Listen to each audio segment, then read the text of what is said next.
कोल्हापूरमध्ये एका फॅमिलीमध्ये मी जेव्हा वास्तू व्हिजिटसाठी गेलोय, तेव्हा त्यांनी मला सगळं सांगितलं होतं, हं. की "सर, आम्ही जसं रात्र झाली, तेव्हा रात्री एक फ्रेग्रन्स येतो सर."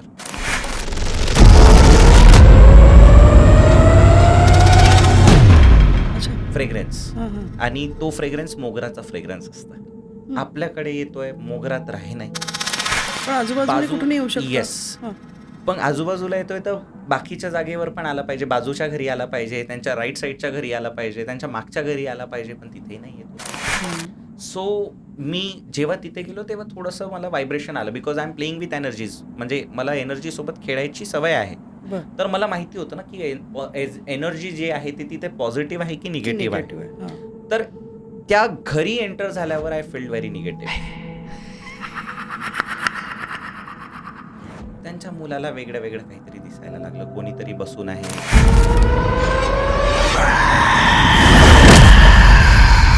त्या मुलाच्या पाठीवर त्यांनी सांगितलं, की तिथे मी बघत होतो ती सावली बसली आहे. हं. मी असं बघत आहो आणि अचानक येऊन धावत आली आणि माझ्या पाठीवर जोरदार मारलं. एंड मेरे को लगा इट वाज लाइक समथिंग सायकोलॉजिकल भी हो हं, सकता है, हं, राइट? हं. बिकॉज मी निगेटिव्ह एनर्जीज मला माहिती आहे, की इथपर्यंत काम नाही करेल. एकदम या लेव्हलपर्यंत नाही जाईल, जोपर्यंत आपण त्यांना त्रास नाही देऊ. बरं. सो त्यांनी मला पाठ दाखवला, रेड मार्क होता तिथे. रात्री जेव्हा आम्ही झोपलो होतो, तर रात्री टेरेसवर झोपले होते ते एक दिवस. तर रात्री जेव्हा एकदा झोपले होते टेरेसमध्ये त्याच काळातली गोष्ट आहे ती. हं. तर असं वाटत होतं खूप सारे लोकं झोपले आहेत त्यांच्या आजूबाजूला. राइट? तुम्ही तुमच्या मागच्या जन्मी किंवा तुमच्या पूर्वजांनी आईला त्रास दिला असेल बरं. किंवा तिला रळवलं असेल, खूप जास्त तिच्यावर अत्याचार केला असेल, तर या जन्मी तुम्हाला मातृऋण फेस करावं लागेल. आणि याचं आयडेंटिफिकेशन मी सांगतोय. तुमच्या कुंडलीमध्ये जर केतू हं. खाना नंबर 4, हं. खाना म्हणजे हाऊस, हं. घर, हं, हं, हं. राइट? जर चौथ्या घरी विराजमान असेल, हं. तर तुमच्या कुंडलीमध्ये मातृऋण आहे. लाल किताबचे जे रेमेडीज आहेत ते गॅरंटीड रिझल्ट्स म्हणजे देते तुम्हाला, राइट?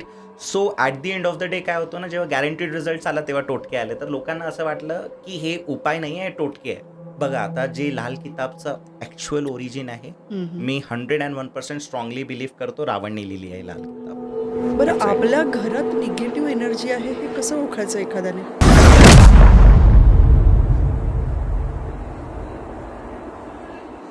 नमस्कार, मी सुषमा. नारायणीच्या पॉडकास्टमध्ये तुमच्या सगळ्यांचं परत एकदा मनापासून स्वागत. अवेअरनेस आणि वेगवेगळ्या विषयांची माहिती मी आणि माझी टीम तुमच्यासमोर घेऊन येतेच. आजचा विषय थोडा वेगळाच आहे. असं म्हणता येईल की तुमच्या आणि आमच्या जिव्हाळ्याचा विषय आहे.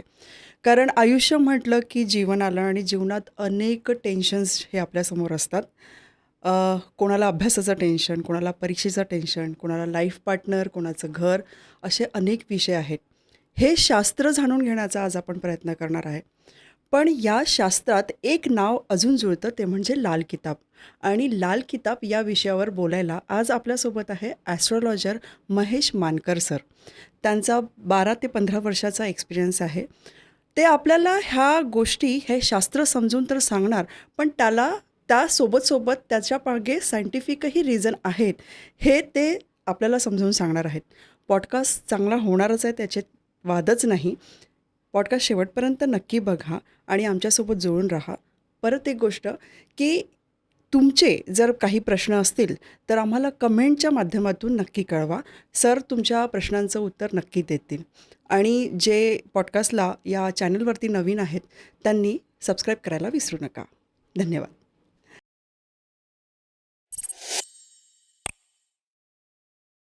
नमस्कार सर. नमस्कार मॅम. कशा आहात तुम्ही? एकदम फॅन्टास्टिक. तुम्ही कसे आहात? बस मजेत. सर, आपल्या प्रेक्षकांना शॉर्टमध्ये तुमचा इंट्रो द्या, असं मला आवडेल. नक्कीच, नक्कीच. ॲक्चुअली ॲस्ट्रोलॉजी इंडस्ट्रीमध्ये येण्या अगोदर हं. मी बँक ऑफ इंडियामध्ये कार्यरत होतो. बरं. So I will start my journey. म्हणजे मी खूप आधीपासून माझी जर्नी तुम्हाला नक्कीच सांगणार. अ, जेव्हा मी खूपच लहान होतो तेव्हा माझे फादर एक्सपायर झाले होते. So the reason behind his death म्हणजे त्यांच्या मृत्यूचे जे कारण होते ते थ्रोट कॅन्सर होते. बरं. घरी खूप प्रॉब्लेम असायचे कंटिन्युअस आणि त्या प्रॉब्लेम्सला सतत फाईट देणारी म्हणजे माझी आई. आणि ती नक्की म्हणजे तिने खूप मेहनत घेतली आपल्या आयुष्यात. तिने आम्हाला मोठं केलं आणि जेव्हा आईचं रिटायरमेंट होतं तेव्हा असं होतं की आता काय होणार पुढे. म्हणजे आई पण वर्किंग. येस, मदर वर्किंग होती माझी. शी वॉज ब्लॉक डेव्हलपमेंट ऑफिसर. ती BD होती, म्हणजे पोझिशन चांगली होती, पण त्याच्यानंतर काय, समोर काय, आता रिटायरमेंट आहे, मी काय करणार, घरचं काय होणार, राईट. तर मी IBPS, institute of banking personnel सिलेक्शनचा अभ्यास केला आणि त्यामध्ये विदिन 6 मंथ्स मी IBPS क्लिअर केलं अँड माझं सिलेक्शन बँक ऑफ इंडियामध्ये झालं. यामध्ये मम्मी मला एका ॲस्ट्रोलॉजरकडे घेऊन जात होती नेहमी, की का बरं एवढे प्रॉब्लेम्स आम्हाला येतात, आमच्या आयुष्यामध्ये एवढे प्रॉब्लेम्स का बरं आहे, एवढे अडथळे काय येतात, याचं उत्तर मागायला नेहमी मम्मी ॲस्ट्रोलॉजरकडे जायची. आणि त्यामध्ये मी नोटीस केलं माझ्याबद्दल, माझ्या फादरबद्दल, माझ्या मम्मीबद्दल, माझ्या भावाबद्दल इवन, ते ॲस्ट्रोलॉजर एकदम ॲक्युरेट सांगायचे. आणि तेव्हा मला असं वाटलं की ही काहीतरी एक अशी अनोखी विद्या आहे जी मला शिकायला हवं. And then I got attracted toward astrology. तेव्हाच मी असं डिसाईड केलं होतं की लाईफमध्ये आपण कधीतरी ॲस्ट्रोलॉजी शिकणार. बरं. Yes. पण ॲस्ट्रॉलॉजीमध्ये एक वैदिक शास्त्र आहे, हम्म. ते तर आहेच. म्हणजे त्याच्यात ॲस्ट्रॉलॉजीमध्ये वैदिक शास्त्र, पण त्याला लाल किताब म्हणजे वैदिक शास्त्र असल्यावर लाल किताबची काय गरज आहे? सगळ्यात आधी माझी सुरुवात वैदिक ॲस्ट्रोलॉजी, वैदिक शास्त्रापासूनच झाली होती. चालेल. अच्छा. आणि तुम्हाला जर लाल किताब शिकायचं आहे, so it is not compulsory की तुम्हाला वैदिक आलंच पाहिजे. बट माझी जर्नी वैदिक ॲस्ट्रोलॉजीपासून सुरू याकरिता झाली होती कारण मला लाल किताबबद्दल नाही माहिती होतं. बरं, म्हणजे जे त्यावेळेस. ॲस्ट्रॉलॉजर्स होते, जे तुमचे प्रॉब्लेम सॉल्व्ह करायचे, त्यांची लाल किताबवर ते वैदिक ॲस्ट्रोलॉजर होते. बरं. म्हणून माझं इंटरेस्ट वैदिक ॲस्ट्रोलॉजीकडे आलं. मी वैदिक ॲस्ट्रोलॉजीची ट्रेनिंग पण एकदम व्यवस्थित घेतली. आणि त्यानंतर जेव्हा माझं बँक ऑफ इंडियामध्ये सिलेक्शन झालं त्यावेळेस मी याला पार्ट टाईम सुरू केलं. म्हणजे ट्रेनिंग तर माझी आधीपासूनच सुरू होती कारण मी पॉलिटेक्निकमध्ये असताना, जेव्हा माझं पॉलिटेक्निकमध्ये ॲडमिशन झालं, गव्हर्नमेंट इंजिनिअरिंग कॉलेजमध्ये होतो, त्याच्या आधी मी श्री साई पॉलिटेक्निकमध्ये होतो. तर तेव्हा मी ॲस्ट्रोलॉजीची स्टडी सुरू केली. लॅटर जेव्हा मी इंजिनिअरिंगमध्ये आलो आहे तेव्हा मी इंटर्नशिप केली एका रिनाऊंड ॲस्ट्रोलॉजरकडे. त्यांच्यासोबत इंटर्नशिप जेव्हा करत होतो तेव्हा मला लाल किताबबद्दल माहिती पडलं. कारण ते वैदिक ॲस्ट्रोलॉजर होतेच, पण लाल किताब ॲस्ट्रोलॉजरसुद्धा होते. मी नेहमी विचार करायचो की हे कुंडली जरी वैदिक ॲस्ट्रोलॉजीनुसार रीड करत आहे, पण रेमेडीज तर वैदिक ॲस्ट्रोलॉजीमध्ये नाही आहे, मग हे रेमेडीज कुठनं येत आहे. आणि मग नंतर जेव्हा मी त्यांना हा प्रश्न विचारला की सर तुम्ही कसे म्हणजे रेमेडीज देतात, मी याला कुठे वाचलं नाही आहे, मग त्यांनी मला सांगितलं की हे जे रेमेडीज मी देत आहो हे लाल किताबनुसार आहे. आणि मग मी तिथनं लाल किताबचा रिसर्च सुरू केला. लाल किताब ही जे ओरिजिनल आहे ही 5 book series written by Pandit Roopchand Joshi ji आहे, जी उर्दूमध्ये आहे, उर्दूमध्ये. राईट. त्याला डिकोड करण्याकरिता मी एक स्टाफ हायर केला. नबीलाल जमादार नाव आहे त्यांचं. कारण उर्दू सगळ्यांना येत नाही. Yes, exactly. नबीलाल जमादार हे आज पण माझ्या टीममध्ये आहे. तर त्यांना मी हायर केलं. त्यांना मी सांगितलं की हे मला पूर्ण 5 बुक सिरीज डिकोड करून हवी आहे.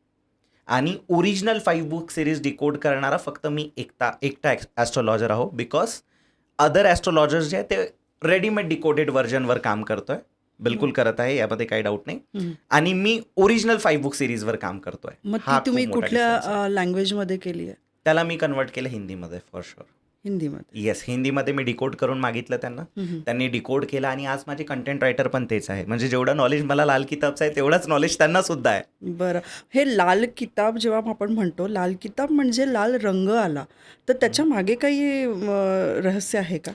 एक्झॅक्टली, आपण त्याला म्हणू शकतो. कारण पंडित रूपचंद जोशीजी जेव्हा ती बुक त्यांनी लिहायला सुरुवात केली होती, ही युज्ड रेड इंक. बरं. आणि त्याचं कव्हरसुद्धा रेड होता. So that was totally red. His favourite colour was red. त्यांचा जो आवडता कलर होता तो लाल होता. आणि त्यानुसार त्यांनी याचं कनेक्शन केलं. त्यांच्यानुसार ही जी ॲस्ट्रोलॉजी आहे हे तेच लोक करू शकतात ज्यांच्यात करेज आहे. They have guts, they have power. आणि करेजचा जो प्लॅनेट आहे तो आहे मंगळ. आणि मंगळचा पण कलर आहे लाल. आणि त्याचमुळे त्यांनी लाल कलरनी याची सुरुवात केली. पण तुम्ही पॉवर म्हटलं की मिसकन्सेप्शन असे बरेच लोकांचे आहे की लाल किताब म्हणजे टोटका किंवा निगेटिव्ह एनर्जी किंवा जादूटोना. हे खरं आहे?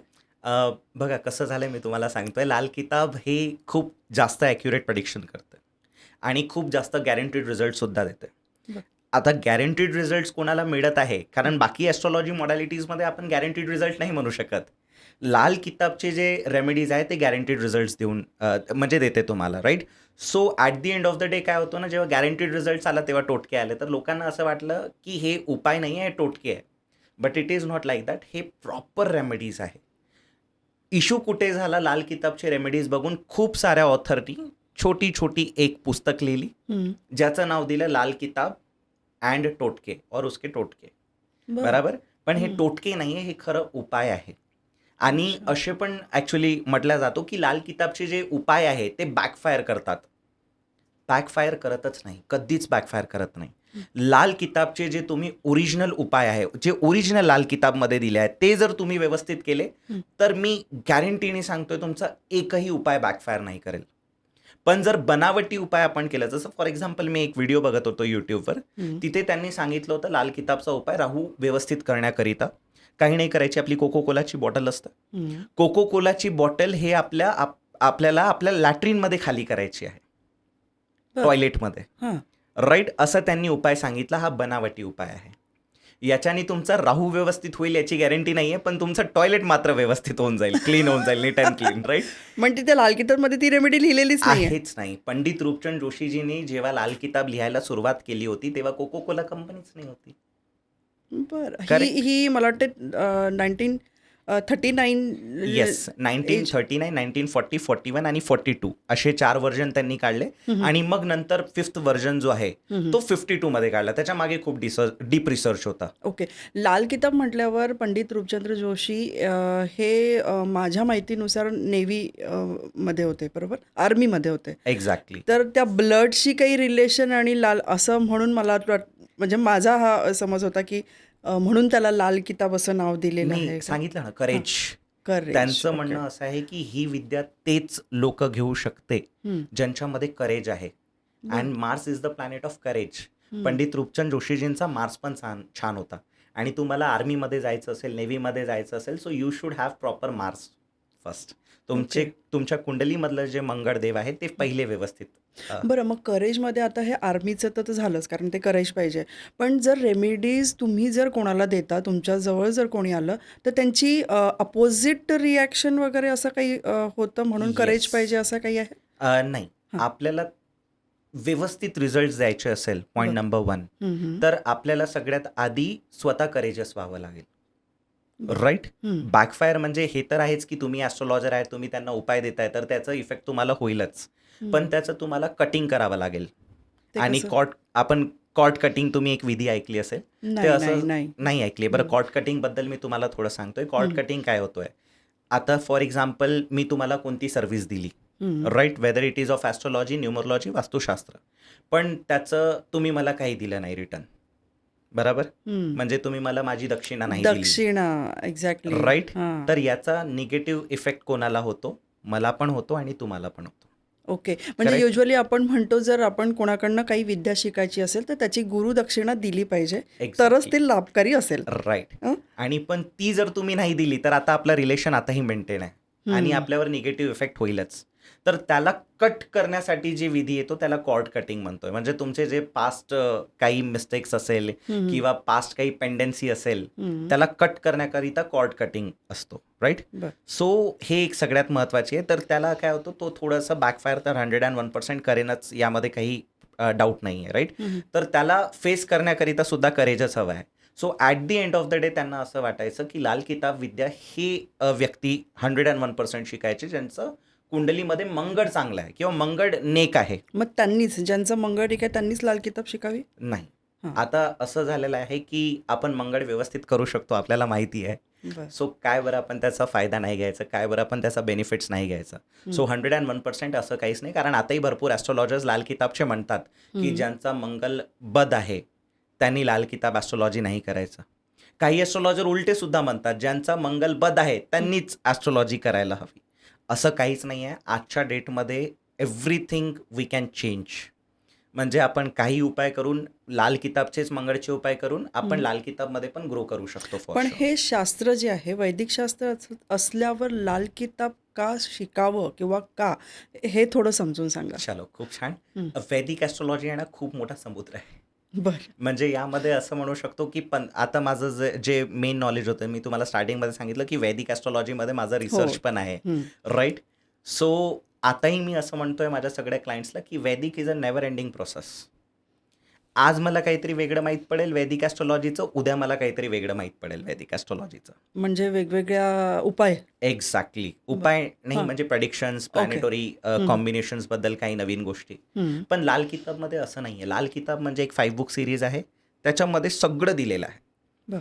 तुम्ही वैदिक ॲस्ट्रॉलॉजरकडे कधी व्हिजिट केलं असेल, तुम्ही नोटीस केलं असेल, एक स्टेटमेंट वेगळा देतोय हो. आणि दुसरं स्टेटमेंट वेगळा हां, देतोय. आणि त्याच्यामध्ये कन्फ्युजन होतं लोकांचं, की मग आम्ही कुठल्या ब्राह्मणाचं ऐकायचं किंवा कुठल्या ॲस्ट्रोलॉजरचं ऐकायचं, यांचा उपाय करू की यांचा उपाय करू? म्हणजे एक्झॅक्टली. लाल किताबमध्ये फिक्स्ड एक दिलेलं आहे. नाव यू गॉट द पॉइंट. हां. जेव्हा बिमारी एक आहे, हं. तर औषध एकच हवी आहे. बरोबर. ताप आला पॅरासिटामॉल.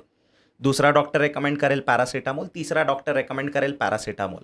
पण जर मला कोणता प्रॉब्लेम होत असेल, तर एक ॲस्ट्रॉलॉजर एक सांगत आहे, दुसरा दुसरं आहे. ॲस्ट्रॉलॉजर दुसरं सांगत आहे, तिसरा ॲस्ट्रॉलॉजर तिसरं सांगत आहे. हां. कारण वैदिक इज अ वास्ट सब्जेक्ट. आपण एक प्रॉब्लेम प्रॉपरली आयडेंटिफाय नाही करू शकत किंवा प्रॉब्लेम जरी आयडेंटिफाय केलं तर आपण एक रिझन बिहाइंड दॅट प्रॉब्लेम नाही आयडेंटिफाय करू शकत. हं, हं, हं. लाल किताबनी त्याला सिम्पल केलं आहे. पण आता हे जे उपाय म्हणता तुम्ही, की लाल किताबनी खूप क्लिअर केलं आहे. पण ती पर्सन टू पर्सन चेंज होत असेल ती रेमेडी? नाही. नाही? लाल किताबमध्ये हीच एक ब्युटी आहे. लाल किताबमध्ये प्रेडिक्शन हं. कॉन्स्टंट आहे. हं. एक लाल किताब ॲस्ट्रॉलॉजर जो तुम्हाला सांगत आहे, तोच दुसरा लाल किताब ॲस्ट्रॉलॉजर पण सांगणार. पण त्याच्यात मग ग्रहमान किंवा त्या माणसाची, त्या व्यक्तीची कुंडली आहे. आपण कुंडली डिसाईड करताना त्याचा जन्म, स्थळ आणि डेट हे सगळं काही बघतो. करेक्ट. मग प्रत्येकाची ते एक डेट नाही आहे, एक Correct. स्थळ नाही आहे आणि मग रेमेडी एक असं का? नाही, वेगळे वेगळे ॲक्च्युली बर्थ चार्ट्स निघणार. जसं अच्छा. फॉर एक्झाम्पल तुम्ही मला तुमचं name, date of birth, time of birth आणि प्लेस ऑफ बर्थ दिलं, बरं. तर तुमची सेपरेट लाल किताब कुंडली जनरेट होणार. अच्छा. आणि तसंच आपल्या व्ह्युअर्समधनं कोणी जर त्यांचं name, date of birth, time of birth, place of birth हं. दिला, हं. राईट, तर त्यांची लाल किताब कुंडली दुसरी जनरेट होणार. आणि तीच कुंडली दुसरा लाल किताब ॲस्ट्रॉलॉजर पण तर जनरेट करणार ना. हो. लाल किताब कुंडली तर एका व्यक्तीची एकच बनेल. बरोबर. प्रेडिक्शन दोन्ही लाल किताब ॲस्ट्रॉलॉजर्सचे कॉन्स्टंट. पण रेमेडीज आपण आता बोललो, की रेमेडीज फिक्स्ड लिहिलेल्या आहेत. येस. तर माझा प्रश्न तोच होता, की पर्सन वेगवेगळे, कुंडलीज त्यांच्या वेगवेगळ्या, पण रेमेडी एक असं कसं असू शकतं? त्याला म्हणतो आपण लाल किताबचे रेमेडीज, लाल किताब उपाय. जसं फॉर एक्झाम्पल मी सांगतोय, आता तुम्ही आहे, तुमच्या कुंडलीमध्ये जसं मी ॲनालिसिस स्टार्ट केलं, मला माहिती पडलं की तुमच्या कुंडलीमध्ये मातृ ऋण आहे, हं. Point number 1. हं. किंवा तुमची कुंडली अंधळी आहे, बरं. Point number 2. कुंडली अंधळी. येस, एक कॉन्सेप्ट आहे लाल किताबचा ज्याला म्हणतोय आपण अंधळी कुंडली किंवा अर्धी अंधळी कुंडली, बरं. राईट. हं. त्यामध्ये करिअर रिलेटेड प्रॉब्लेम्स खूप जास्त येतात लोकांना. हं. तर मला माहिती पडलं तुमची कुंडली अंधळी आहे हं. किंवा तुमच्या कुंडलीमध्ये मातृऋण आहे, तर त्याचे उपाय फिक्स्ड आहे. बरं. आणि तेच तुम्हाला उपाय दुसरा ॲस्ट्रॉलॉजर सुद्धा देईल. इझी. आधी मातृऋण काय ते आणि अंधळी कुंडली काय ते आपल्या व्ह्युअर्सला सांगा. कारण ते थोडं कन्फ्युजिंग आहे. एक्झॅक्टली. आता बघा, आपण मातृऋण म्हटलं मी तुम्हाला थोड्या वेळात. हां, हां. ऋण काय असतो? परतफेड. एक्झॅक्टली, दिलेलं कर्ज, ना? कर्ज. debt. हां, हां. बरोबर, लायबिलिटी आपण त्याला म्हणतोय. बरोबर. आपण जेव्हा बँकेकडनं घेतोय आपल्याला ते पैसे परत करायचेच असतात, हं, हं. राईट. बरोबर. मेन अमाऊंट, प्रिन्सिपल अमाऊंट आपण देतोच आणि व्याज सुद्धा देतोय, त्याच्यावर देतोच. इंटरेस्ट सुद्धा देतोय. हं. बँक आपले पैसे कधीच सोडत नाही, नाही, कधीच कधीच नाही सोडत, राईट. हां. तर मग हे तर ग्रहांचा कर्ज आहे, ग्रह कसे सोडणार, राईट. हं. बघा, ऋण काय असतो ना, तुम्ही तुमच्या मागच्या जन्मी हं. किंवा तुमच्या पूर्वजांनी काही असे काम केलेले आहे, कार्य केलेलं आहे जे त्यांनी नाही करायला हवं होतं, आणि जर त्यांनी आता केलं आहे तर त्याचा त्यांना पे बॅक तर करावं लागेल, परत तर द्यावं लागेल. हं. आणि तोच प्रॉब्लेम आपल्याला या जन्मी फेस करावा लागतं. आता जसं मी मातृऋण सांगितलं आहे ना, हं. तुम्ही तुमच्या मागच्या जन्मी किंवा तुमच्या पूर्वजांनी आईला त्रास दिला असेल बरं. किंवा तिला रळवलं असेल, खूप जास्त तिच्यावर अत्याचार केला असेल, तर या जन्मी तुम्हाला मातृऋण फेस करावं लागेल. आणि याचं आयडेंटिफिकेशन मी सांगतोय. तुमच्या कुंडलीमध्ये जर केतू हं. खाना नंबर 4, हं. खाना म्हणजे हाऊस, घर, हं, हं. राईट, जर चौथ्या घरी विराजमान असेल हं. तर तुमच्या कुंडलीमध्ये मातृऋण आहे. बरं. याचं प्रेडिक्शन पण मी सांगतोय. आपले व्ह्युअर्स पण त्याला सर्टिफाय करतील बरं. किंवा येस सर म्हणतील. मेहनत आपण सगळेच करतो, बरोबर. राईट. हं. तुम्ही, मी, सगळेच मेहनत करतो. मातृऋणवाले आपल्यापेक्षा जास्त करतात मेहनत. बर. म्हणजे जिथे आपण मेहनत करणं थांबवतो ना, हम्म. तिथून ते मेहनत करायला सुरुवात करतात. बर. राईट, एवढे मेहनती असतात मातृऋणवाले. पण प्रॉब्लेम मी सांगतोय तुम्हाला, पीस अँड प्रॉस्पॅरिटी आपल्यापेक्षा कमी. म्हणजे मेहनत आपल्यापेक्षा 10 पटीने जास्त. दुप्पट आहे. हा. येस. आणि पीस अँड प्रॉस्पॅरिटी आपल्यापेक्षा 10 पट कमी. बरं, हा मग मातृऋणचा त्याच्यासाठी खूप काय रेमेडी आहे लाल किताबमध्ये? लाल किताबची खूप सुंदर रेमेडी आहे आणि मी ओरिजिनल लाल किताबची रेमेडी मी तुम्हाला सांगतोय. हम्म. रक्ताची जी नाती असतात, हम्म. त्या रक्तांच्या नातीकडनं आपण इक्वल अमाऊंट ऑफ चांदी, सिल्वर गोळा करायचा. म्हणजे त्यात आई वडील बहीण भाऊ सगळे हा, आले. रक्ताची नाती मी तुम्हाला डिकोड करून देतोय. हा बघा, हा. आपले ग्रँडफादर, हम्म. त्यांच्या खालचे सगळे मेल बर. पुरुष, हम्म. त्यांच्या खालच्या सगळ्या फिमेल्स, बर. No doubt. मेल्सचे सगळे मुलं अँड मुली ॲज वेल, पण फिमेल्सचे सगळे मुलं मुली नाही.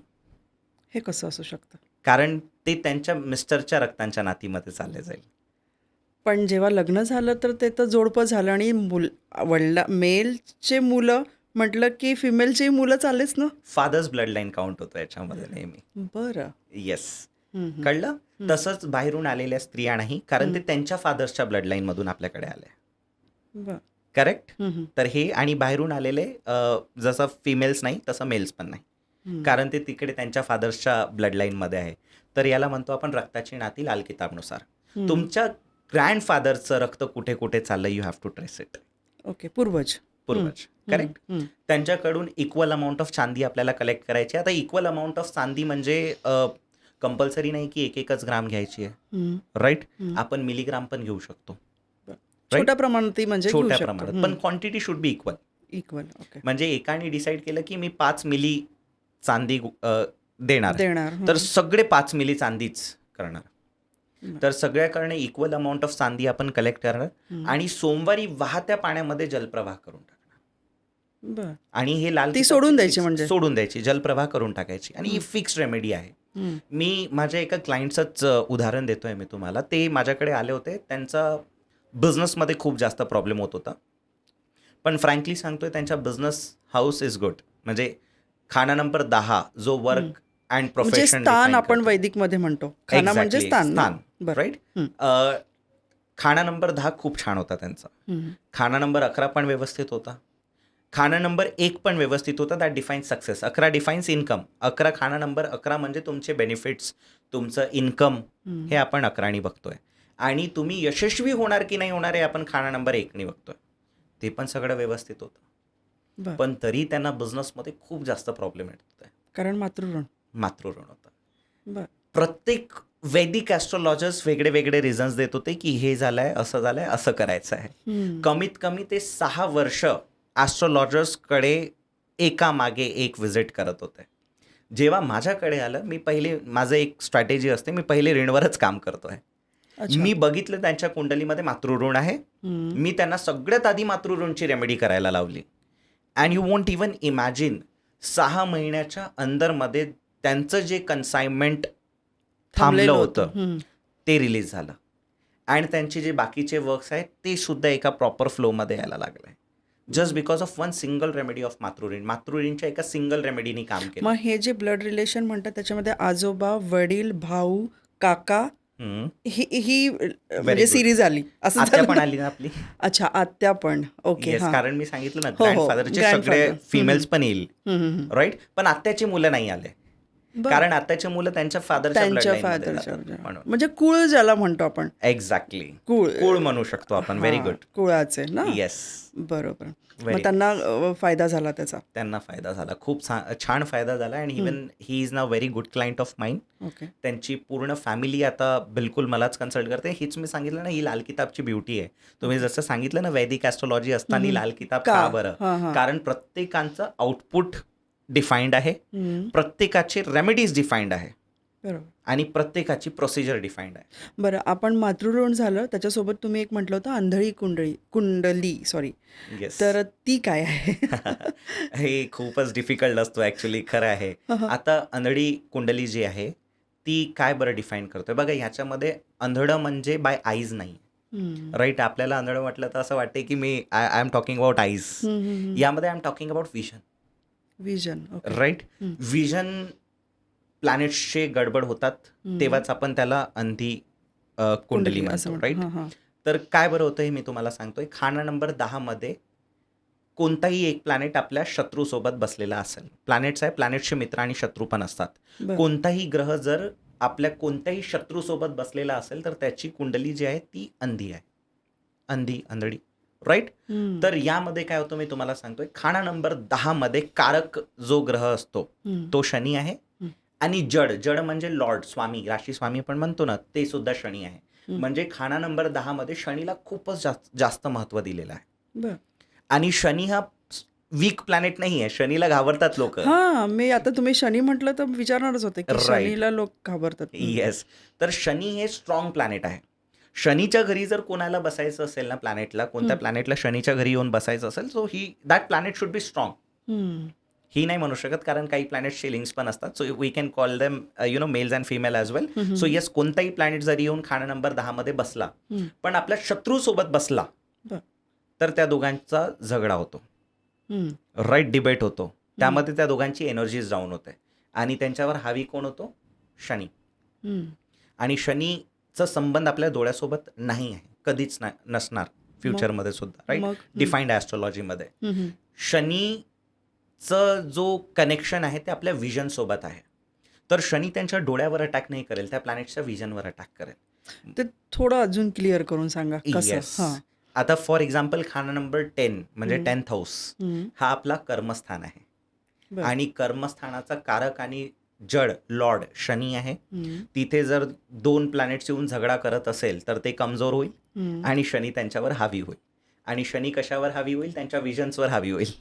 त्यांचे विजन्स गेले म्हणजे त्या प्लॅनेटचे विजन्स गेले म्हणजे असे लोक काय करतात मी तुम्हाला सांगतोय. प्रेडिक्शन नंबर 1, मल्टिपल करिअर्समध्ये जातात. ठीक आहे. कारण त्यांच्या समोर विजनच नाहीये ना, करायचं काय करायचं पुढे. एक्झॅक्टली. राईट. तर मी हे पण करणार, मी असं पण करणार, मी तसं पण करणार. तो मल्टिपल करिअर्स येऊन जातात त्याच्यामध्ये. Point number 1. पॉईंट नंबर 2, एका करिअरमध्ये पण नाही जाणार. स्टेबिलिटी नसते म्हणजे नाही. आता 10 गोष्टी समोर आहे तर ते एकामध्ये पण जम्प नाही करत. काही मल्टिपलमध्ये जम्प करून घेतात आणि काही एकामध्ये पण जम्प नाही करत. हा खूप मोठा प्रॉब्लेम आहे. म्हणजे आपण लहानपणी खेळायचो ना तळ्यात मळ्याची सिच्युएशन, तीच एक्झॅक्टली आहे म्हणायला हरकत नाही. एक्झॅक्टली अंधळी कुंडलीवाल्यांचा असतो आणि 101% असतो. पण मग याला रेमेडी काय आहे? याला रेमेडी ना खूप युनिक आहे. काही नाही करायचं. शनिवारी आपल्याला म्हणजे दिवसा संध्याकाळ व्हायच्या आतमध्ये 10 आंधळ्या लोकांना जेवण चारायचं आहे. किती सिंपल आहे. 10 आहे ना. सिंपल नाही आहे, कठीण आहे. 10 भेटले पाहिजे. राईट. नाही 10 मिळूनही जाईल तुम्हाला. पण आता कंडिशन बघाल. 10चे 10 मेल पाहिजे. 10चे 10 बाय बर्थ पाहिजे. म्हणजे असं नाही झालं पाहिजे की तुमचे जे डोळे आहेत ते लहानपणी होते आणि मग नंतर काही प्रॉब्लेम झाला. अच्छा, by birth blindness. By birth blindness पाहिजे. 10चे 10 एका रांगेत बसले पाहिजे. ठीक आहे. जेवण सात्विक पाहिजे. त्या जेवणात सुद्धा एक पदार्थ गोड हवा आहे आपल्याला. ओके. एक पदार्थ तुमच्या हातचं 100% पाहिजे. स्वतः केलेला. एक्झॅक्टली. सकाळी जेव्हा तुम्ही उठणार राईट ही विधी करायला, तेव्हा जे आपलं म्हणजे वेदर आहे ते क्लिअर पाहिजे. म्हणजे आभाळ नको बिलकुल. ओके. म्हणजे पावसाचं वातावरण नको, क्लिअर पाहिजे.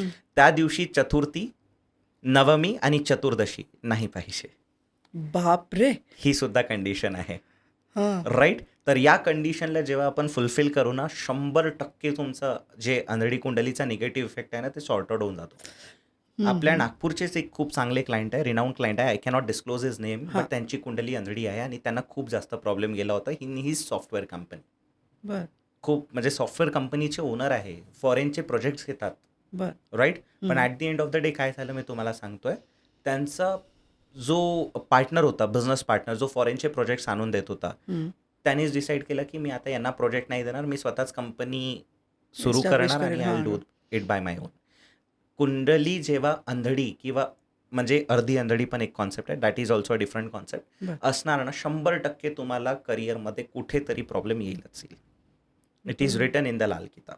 पण आता तुम्ही ह्या सगळ्या कंडिशन्स त्याच्यामध्ये टाकल्या आणि हे जेव्हा आपल्याला करायचं आहे, ज्या दिवशी करायचे तो पण आपण दिवस ठरवतो, म्हणजे मुहूर्त ज्याला म्हणतो आपण. सॅटर्डे. आणि आणि एक्झॅक्टली आपण सगळ्या कंडिशन केल्या आणि अचानक वेदर चेंज झालं, मग त्या दिवशी करता येणार नाही. नाही, अचानक वेदर चेंज झालं तर काही प्रॉब्लेम नाही. फक्त सकाळी जेव्हा तुम्ही उठणार ना हां, त्यावेळेस वेदर क्लिअर पाहिजे. बर. That is the main condition. खूप लोक पहिले मला सांगतात की सर याचं अल्टरनेटिव्ह आहे का. ऑब्वियस आहे की म्हणजे सगळं झालं, सगळं सेट केलं आहे, सगळ्यांना बोलवलं आहे, जेवायला आहे, सगळं मी बनवलं आहे आणि जर ते असेल मग अशा वेळेला होतं का, पण कधी असं झालंय की मग दुसरा दिवस द्यावा लागला? नाही, अल्टरनेटिव्ह खूप मागतात ॲक्च्युली. पण हां. प्रॉब्लेम असा आहे की माझे गुरुजी हां. ते अल्टरनेटिव्ह सांगत होते की हां तुम्ही ब्लाइंड स्कूलमध्ये डोनेशन्स देऊ शकता.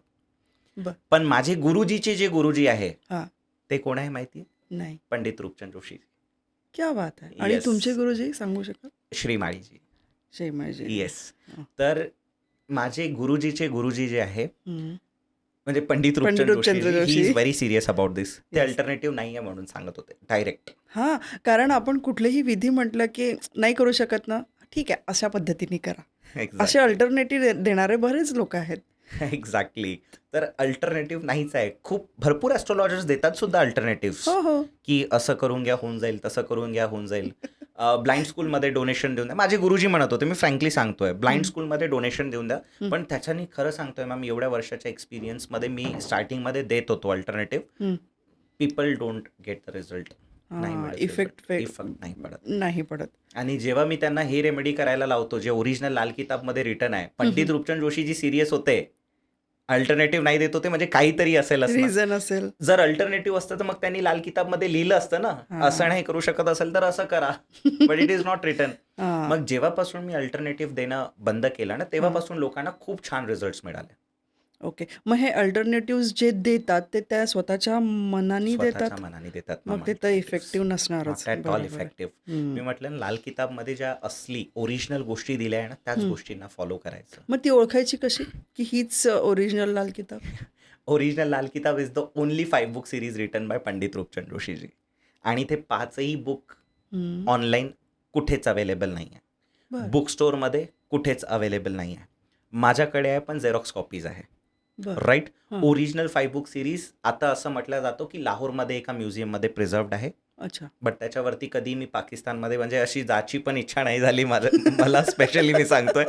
तर yes, I have never visited to that place. हां. राईट. फक्त माझ्याकडे 5 कॉपीज माझ्या गुरुजींमुळे आली, कारण त्यांच्या गुरुजींची कॉपीज त्यांनी केली असल्यामुळे. होती. हं, येस. हं, हं. तर ते कॉपीज माझ्याकडे आली आणि त्या प्युअर उर्दूमध्ये. मी आता पण बघतोय काही म्हणजे लाल किताब ॲस्ट्रोलॉजर्स असं सांगतात हं. की जी लाल किताब आहे ती पर्शियन भाषामध्ये लिहिली आहे. बर. काही लाल किताब ॲस्ट्रोलॉजर्स म्हणतात फारसी भाषामध्ये लिहिलेली पण आहे. ओरिजिन त्याची उर्दूच आहे ना? ओरिजिन उर्दू आहे. कारण पंजाबचे होते जोशीजी, पंडित जोशीजी, येस, एक्झॅक्टली. है ना? हं. तर ओरिजिनल त्याचं जे लँग्वेज आहे ते उर्दूच आहे. That is confirmed. बर. पण शर्माजी ज्यांनी त्याला ट्रान्सलेट केलं ना, तर हं, ते पर्शियन तर नव्हतेच, हं. फारसी भाषामध्ये ते खूप जास्त बोलायचे. हं, तर हं. कन्वर्ट त्या बुकला ओरिजिनल कन्वर्ट कोणी केलं? शर्माजीनी केलं. तर तेव्हा काय झालं ना, फारसी टोन त्याच्यामध्ये कनेक्ट झाला थोडासा. तर बर. म्हणून काही ॲस्ट्रोलॉजर्सला असं वाटायला लागलं की हे फारसी आहे. हं, हं, हं. काही ॲस्ट्रोलॉजर्सला वाटत होतं पर्शियन आहे. But the original Lal Kitab is in Urdu only. That is confirm. Okay. आपण शनीवर होतो, तर शनीची महादशा खरंच लोक खूप घाबरतात. तर ज्यांच्यावर आहे त्यांनी काय करावं आणि काय करू नये, किंवा त्यांना काय काय प्रॉब्लेम येतात याच्याबद्दल जर तुम्ही आपल्या व्ह्युअर्सला सांगाल तर चांगलं. शनीच्या महादशेला लोक खरंच घाबरतात. बर. मला हं. पण सुद्धा म्हणतात, सर हम आपको विजिट इसीलिए कर रहे हैं क्योंकि हमारी शनी की महादशा आ गई. असं काहीच नाही आहे. हं. शनी लोकांना मिलेनियर आणि बिलिनियर सुद्धा बनवू शकतो. हं. राईट. हं. फक्त शनीची सिंपल विधी करायची आहे. शनिवारी शनी मंदिरात जाणे, हं. शनीच्या मूर्तीवर तेल अर्पण करणे. जर तुमचा ॲस्ट्रोलॉजर म्हणजे एक्सपिरियन्स नाही आहे आणि तो काळी तीळ सांगत असेल, हं. तो डोंट डू दॅट. ओके. काळी तीळ सोडून टाकायची, फक्त हं. तेल अर्पण करायचं आणि शनी चालिसा वाचायचा. फक्त हे एक काम आपल्याला पण करायचं आहे. तेही तेल कुठलं असायला पाहिजे? सरसो पण चालेल, असं काही प्रॉब्लेम बरं. नाही. आणि तुम्ही आता म्हटलं की तेल वाहायचं किंवा तीळ, हं. पण फिमेलला वर जे आहे म्हणजे शनिदेवाला किंवा मारुती लापणणं वर्ज्य आहेत. मग त्यांनी काय करायचं? यु नो देअर हजबंड म्हणजे त्यांचे जे मिस्टर आहेत ते त्यांच्या बिहाफमध्ये करू शकतात. आपल्या बरं. वेदांनी जर काही गोष्टी सांगितल्या आहेत तर त्याला फॉलो करायलाच हवं. म्हणजे हां, हां, हां. फॉर एक्झाम्पल जर सांगितलं आहे की स्त्रियांनी तेल अर्पण नाही करायचं, सो दे शुड अवॉइड. हं, याचा इफेक्ट काय होऊ शकतो? निगेटिव्ह पण होऊ शकतो ना. हं. सो बेटर, कारण आताही मी शनी शिंगणापूरमध्ये बघितलेलं हो, आहे. हो. भरपूर जागेवर आजही अलाउड नाही आहे नाही आहे. Females, right? हं. So we should follow that rules very strictly. Husband जर फॉर एक्झाम्पल तुमच्या कुंडलीमध्ये शनीचा काही प्रॉब्लेम आहे, so your husband can do it on your behalf. Okay. आणि तो फक्त अर्पण करताना म्हणेल की मी हे जे अर्पण करतोय ते माझ्या वाईफसाठी साठी करताय. करतोय. आणि शनीचं मंदिर जर जवळपास नसेल तर मग तेव्हा हनुमानजी चालतात का? येस, पण तेल अर्पण नाही करणार आपण त्यांच्यावर. भरपूर लोक करतात सुद्धा. तेलही हां. जरी करायचं असेल तर तेल शुड बी ऑफ जास्मिन हं. आणि त्याच्यामध्ये शेंदूर टाकून द्यायचं आठवणीने. बरं. ओके. हं, हां, पण हनुमान चालिसा सॉरी शनी चालिसा जे आहे हं, ते आपण हनुमान मंदिरमध्ये वाचू शकतो. Point number 2. हं, पॉईंट नंबर 3, महादेव मंदिर. हं, दुसरं कुठलंच मंदिर नाही, कारण शनी महाराजांचं रिलेशन हं, बाकी इतरांसोबत व्यवस्थित नाही आहे. बजरंग हं, बलीजीचं रिलेशन चांगलं आहे आणि हं. महादेवाचं रिलेशन चांगलं आहे शनी महाराजांसोबत, बरं. राईट? हां, हां. त्याच्या मागचं पण तुम्हाला स्टोरी कदाचित माहिती असेल की कसं. नाही, नाही, नाही. सर चलो, खूप छान. सांगा. बजरंग बलीजी जे आहे हां. त्यांनी जेव्हा आपलं लंकेवर आक्रमण केलं होतं तेव्हा लंकेमधनं त्यांनी काही देवांना पण सोडवलं होतं. सोडवलं होतं. बरं. येस. अच्छा. आणि त्यामधले एक होते शनी महाराज. बरं, शनी महाराजांना काय कैद करून ठेवलं होतं ते पण मी तुम्हाला सांगतोय. मेघनाथचा जेव्हा जन्म झाला होता, हं, हं. मेघनाथ म्हणजे इंद्रजीत ज्याला इंद्रजित. आपण हां. म्हणतो, राईट? मेघनाथचा जेव्हा जन्म झाला होता, रावणाचा मुलगा. एक्झॅक्टली, बरोबर. हं, तेव्हा त्यांनी सगळ्या प्लॅनेट्सला इन्स्ट्रक्शन्स दिले होते हं, की तुम्ही ज्या ज्या जागेवर मी तुम्हाला सांगतोय त्या त्या जागेवर राहणार. सगळ्यांनी ऐकलं होतं. हं, फक्त एकच होतं जे किसी के बाप की नाही सुनते आपण म्हणतो ना, ते आहे हं. शनी महाराज. बरं. त्यांनी डिनाय केलं होतं की तुम्हाला जे करायचं आहे करा, मी नाही. मला जिथं बसायचं आहे मी तिथे बसणार. हं, हं, पण मेघनाथला खूप पॉवरफुल बनवायचं होतं रावणाला, because he was thinking that he will continue his journey हं. In future. तो एकटाच असं होतं की नाही, ये जो आने वाला बच्चा है इसको हम बहुत बड़ा बनाएंगे, बरं. राईट? हं. शनींनी डिनाय केलं आणि शनीला कैद केलं. बरं. बरोबर. तर हं. शनी खूप लाँग टाईमपर्यंत रावणच्या कैदमध्ये होते आणि मग त्यानंतर जेव्हा बजरंग बलीजींनी काही देवांना त्यांच्या कैदमधून सोडवलं, त्यातले एक होते शनी महाराज. तेव्हापासून शनी महाराजांनी सांगितलं जे बजरंग बलीजींची पूजा करणार त्यांना सुद्धा मी व्यवस्थित पॉझिटिव्ह रिझल्ट्स देईल, याच्यामध्ये काही डाऊट नाही. पॉईंट नंबर 2, हं, हं. महाकालबद्दल मी तुम्हाला सांगतोय. महाकालचं कनेक्शन कसं झालं, एक दिवस कैलास पर्वत, हं. राईट? रावण आपल्या याणवर, विमानवर जे आहे, हं. विमानवर जात होते तेव्हा एक पर्वत समोर आला. सगळे पर्वत रावण क्रॉस करत होता, पण जसं जसं कैलाश पर्वत आला, जेवढं उपर जायचं तो पर्वत संपायचा नाही. बरं. तर रावणचा मूड ऑफ झाला. हां, म्हणजे मी यार, जातोच खतम आहे. ही नाही हो रहा. हां, हां. राईट? आणि मग रावणनी काय केलं, त्याला तोडायचा प्रयत्न केला. हं, तोडायचा प्रयत्न केला, तेवढ्यात नंदी आले त्यांच्यासमोर, हं. राईट? नंदीनी त्यांना थांबवलं, पण नंदीचं सुद्धा ऐकलं नाही. नंदीनी जाऊन मग भोलेनाथाला सांगितलं. हं. तर मग भोलेनाथांनी आपले पॉवर्स डबल केले. त्याला अंदरच बंद करून टाकलं. जेवढं त्यांनी हे केलं होतं, खोदलं होतं, तेवढं सोडून जेवढा तो अंदर गेला तेवढ्या याच्यात त्याला कैद करून टाकलं हं. महादेवाने. हं. आणि मग जेव्हा त्यांना असं वाटलं की वरती जे बसलेली शक्ती आहे ती माझ्यापेक्षा 100 पटीने स्ट्रॉंग आहे, तर मी त्या शक्तीची पूजा करायला हवी. हं. आणि नंदीनी ऑलरेडी सांगितलं होतं की वर महादेव आहे. तर मग महादेवाची आराधना रावणनी स्टार्ट केली बरं. आणि तेव्हापासून त्यांनी मग महादेवाला सुद्धा आपला गुरु मानलाय. आणि जेव्हा त्यांना महादेवाला असं वाटलं की आता आपण प्रसन्न झालो पाहिजे, हं. कारण महादेव तुम्हाला माहिती आहे की भोला लवकर शंकर. येस, सगळ्यात लवकर प्रसन्न होणारे म्हणजे महादेव आहे. हां. आणि ज्या वेळेवर महादेव प्रसन्न झाले मग रावणला त्यांनी तिथून सोडलं. तर महादेवाचं हे दुसरं कनेक्शन. तर बरं. असं करून फक्त बजरंग बलीजी आणि महादेव हं. या 2 मंदिरात तुम्ही शनी चालिसा वाचू शकता. तिसरं कुठलंच मंदिर नाही. बरं. आता रावणाचा विषय निघाला तर लाल किताब रावणाने लिहिलेली आहे असं पण मिथ आहे की खरं आहे? चलो इसको भी क्लिअर करते. खूप छान आहे, म्हणजे तुमचे प्रश्न मला खूप जास्त रिलेट एकदम होतात येस, आहेत actually. And really hats off to you, कारण हां. खूप छान प्रश्न. आता एवढ्या पॉडकास्टमध्ये मी व्हिजिट केलेला आहे ना, your questions are very nice. Okay, thank you. Yes. बघा, आता जे लाल किताबचं ॲक्च्युअल ओरिजिन आहे, हं, हं. मी 101% स्ट्रॉंगली बिलीव्ह करतो रावणने लिहिली आहे लाल किताब. रावणने लिहिली आहे. Yes exactly. मग पंडित रूपचंद्र जोशी यांचं नाव? येस.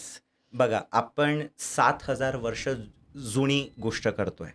तेव्हा प्रभू श्रीराम हम्म, आणि रावणा हम्म, या दोघांचं युद्ध सुरू होतं, राईट? हम्म. आता एक गोष्ट तर कन्फर्म आहे, तुमच्याकडे जर न्यूक्लिअर वेपन आहे तर मला न्यूक्लिअर वेपन बनवावीच लागणार. बरोबर. प्रभू श्रीरामकडे जो वेपन होता तो वैदिक ज्योतिषचा होता, हो. बरोबर? कारण वैदिक ज्योतिषला ते खूप जास्त फॉलो करायचे. तुम्ही कदाचित वाचलं पण असेल, वैदिक ज्योतिषनुसार भरपूर काही घडलेलं आहे, हम्म, हम्म, राईट? हम्म, पण रावणकडे का? रावणला तर वैदिक गोष्ट आवडणार नाही, कारण he is the strong follower of evil. हम्म. तर तो वैदिक ज्योतिष कसा फॉलो करेल? तर त्याकरिता रावणनी एक ज्योतिषचा इन्व्हेन्शन केलं आणि त्याचं नाव दिलं लाल किताब. असं म्हटलं जातो की रावणनी लाल किताब आपल्या रक्ताने लिहिलं आहे, म्हणून सुद्धा त्याचं नाव लाल किताब ठेवलं होतं, right? But it was not Lal Kitab, it was रावणा ज्योतिष, हा. राईट? रावण संहिता तुम्ही नाव ऐकलं असेल हो, कदाचित. हो, रावण हो. संहितामध्ये पण भरपूर गोष्टींचा उल्लेख आहे, हो. राईट?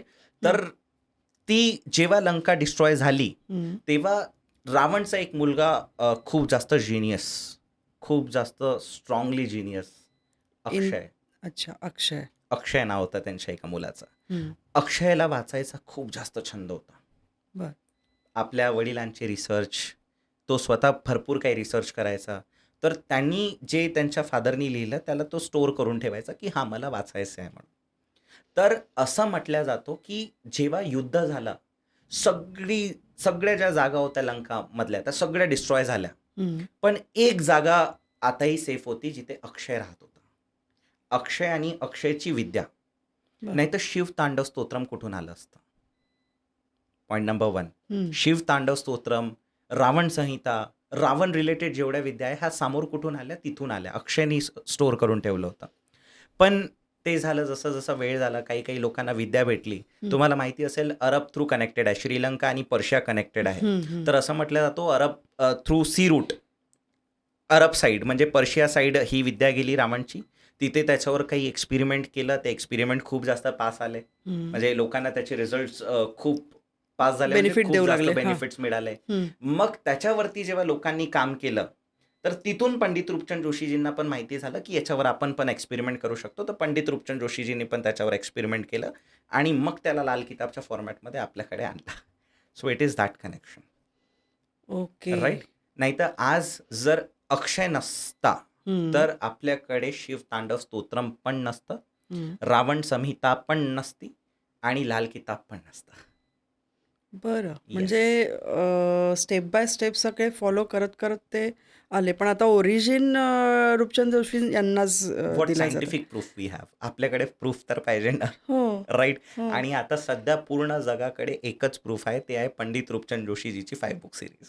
बरोबर. फक्त आणि हेच proof आहे. अक्षयची नाही आहे, म्हणजे रावणाची नाही आहे. Exactly. त्याच्यामुळे आता आपण जोशींनाच त्यांचे क्रिएटर मानू मानू. असं. येस, 101% आपल्याला मानावंच लागेल, ओके. राईट? आणि त्यामध्ये त्यांनी पण त्यावेळेवर जेव्हा काम केलं होतं तेव्हा त्यावेळेवर पॉईंट थोडा डिफरंट होता, परसेप्शन लोकांचा थोडा डिफरंट होता. हम्म. जेव्हा त्यांनी लाल किताबवर काम सुरू केलं होतं तेव्हा तुम्हाला पण माहिती असेल पुरुष प्रधान देश होता, हो. राईट? हम्म. म्हणजे स्त्रियांना तेवढं रिस्पेक्ट नाही, स्त्रियांना तेवढं काय म्हणू शकतो आपण, प्रेझेन्स नाही देत होतो. हम्म. हम्म. पुरुष प्रधान असल्यामुळे काय झालं, पंडित रूपचंद जोशीजींनी लाल किताब जी लिहिली आहे हम्म. त्यामध्ये पुरुष ओरिएंटेड खूप जास्त पॉईंट्स आहे. बरं. Yes. म्हणजे रेमेडीज म्हणजे कशा? जसं फॉर एक्झाम्पल प्रेडिक्शन करते समय, म्हणजे हां. प्रेडिक्शन जेव्हा आपण करतोय करतो. तिथे सांगितलंय की स्त्री, फॉर वर्जित. एक्झाम्पल, हां. म्हणजे पुरुष आहे तर पुरुषांनी ही विधी करायला पाहिजे, पण स्त्रीनी काय करायला पाहिजे ते नाही दिलेलं आहे. अच्छा. स्त्रीनी कोणती रेमेडी केली पाहिजे ते सुद्धा नाही दिलेली आहे. हा खूप मोठा प्रॉब्लेम आहे. मग आत्ताच्या लाल किताबमध्ये पण तेच आहे? आताच्या लाल किताबमध्ये पण तेच आहे आणि त्याचकरिता मला एक्सपेरिमेंट करावं लागलं आणि लाल किताब 2.0 वर इन्व्हेन्शन केलं. हां, कारण जर मेलला प्रॉब्लेम आहे तर फिमेलला पण आहे. Exactly. फिमेलही क्लायंट्स तुमच्याकडे तसे येत असतील भरपूर की येतात. आम्हाला रेमेडी सांगा. शनिता हा फिमेलला पण नाही चुकला. एक्झॅक्टली. मग तर त्याचकरिता मी इन्व्हेन्शन केलं लाल किताब 2.0.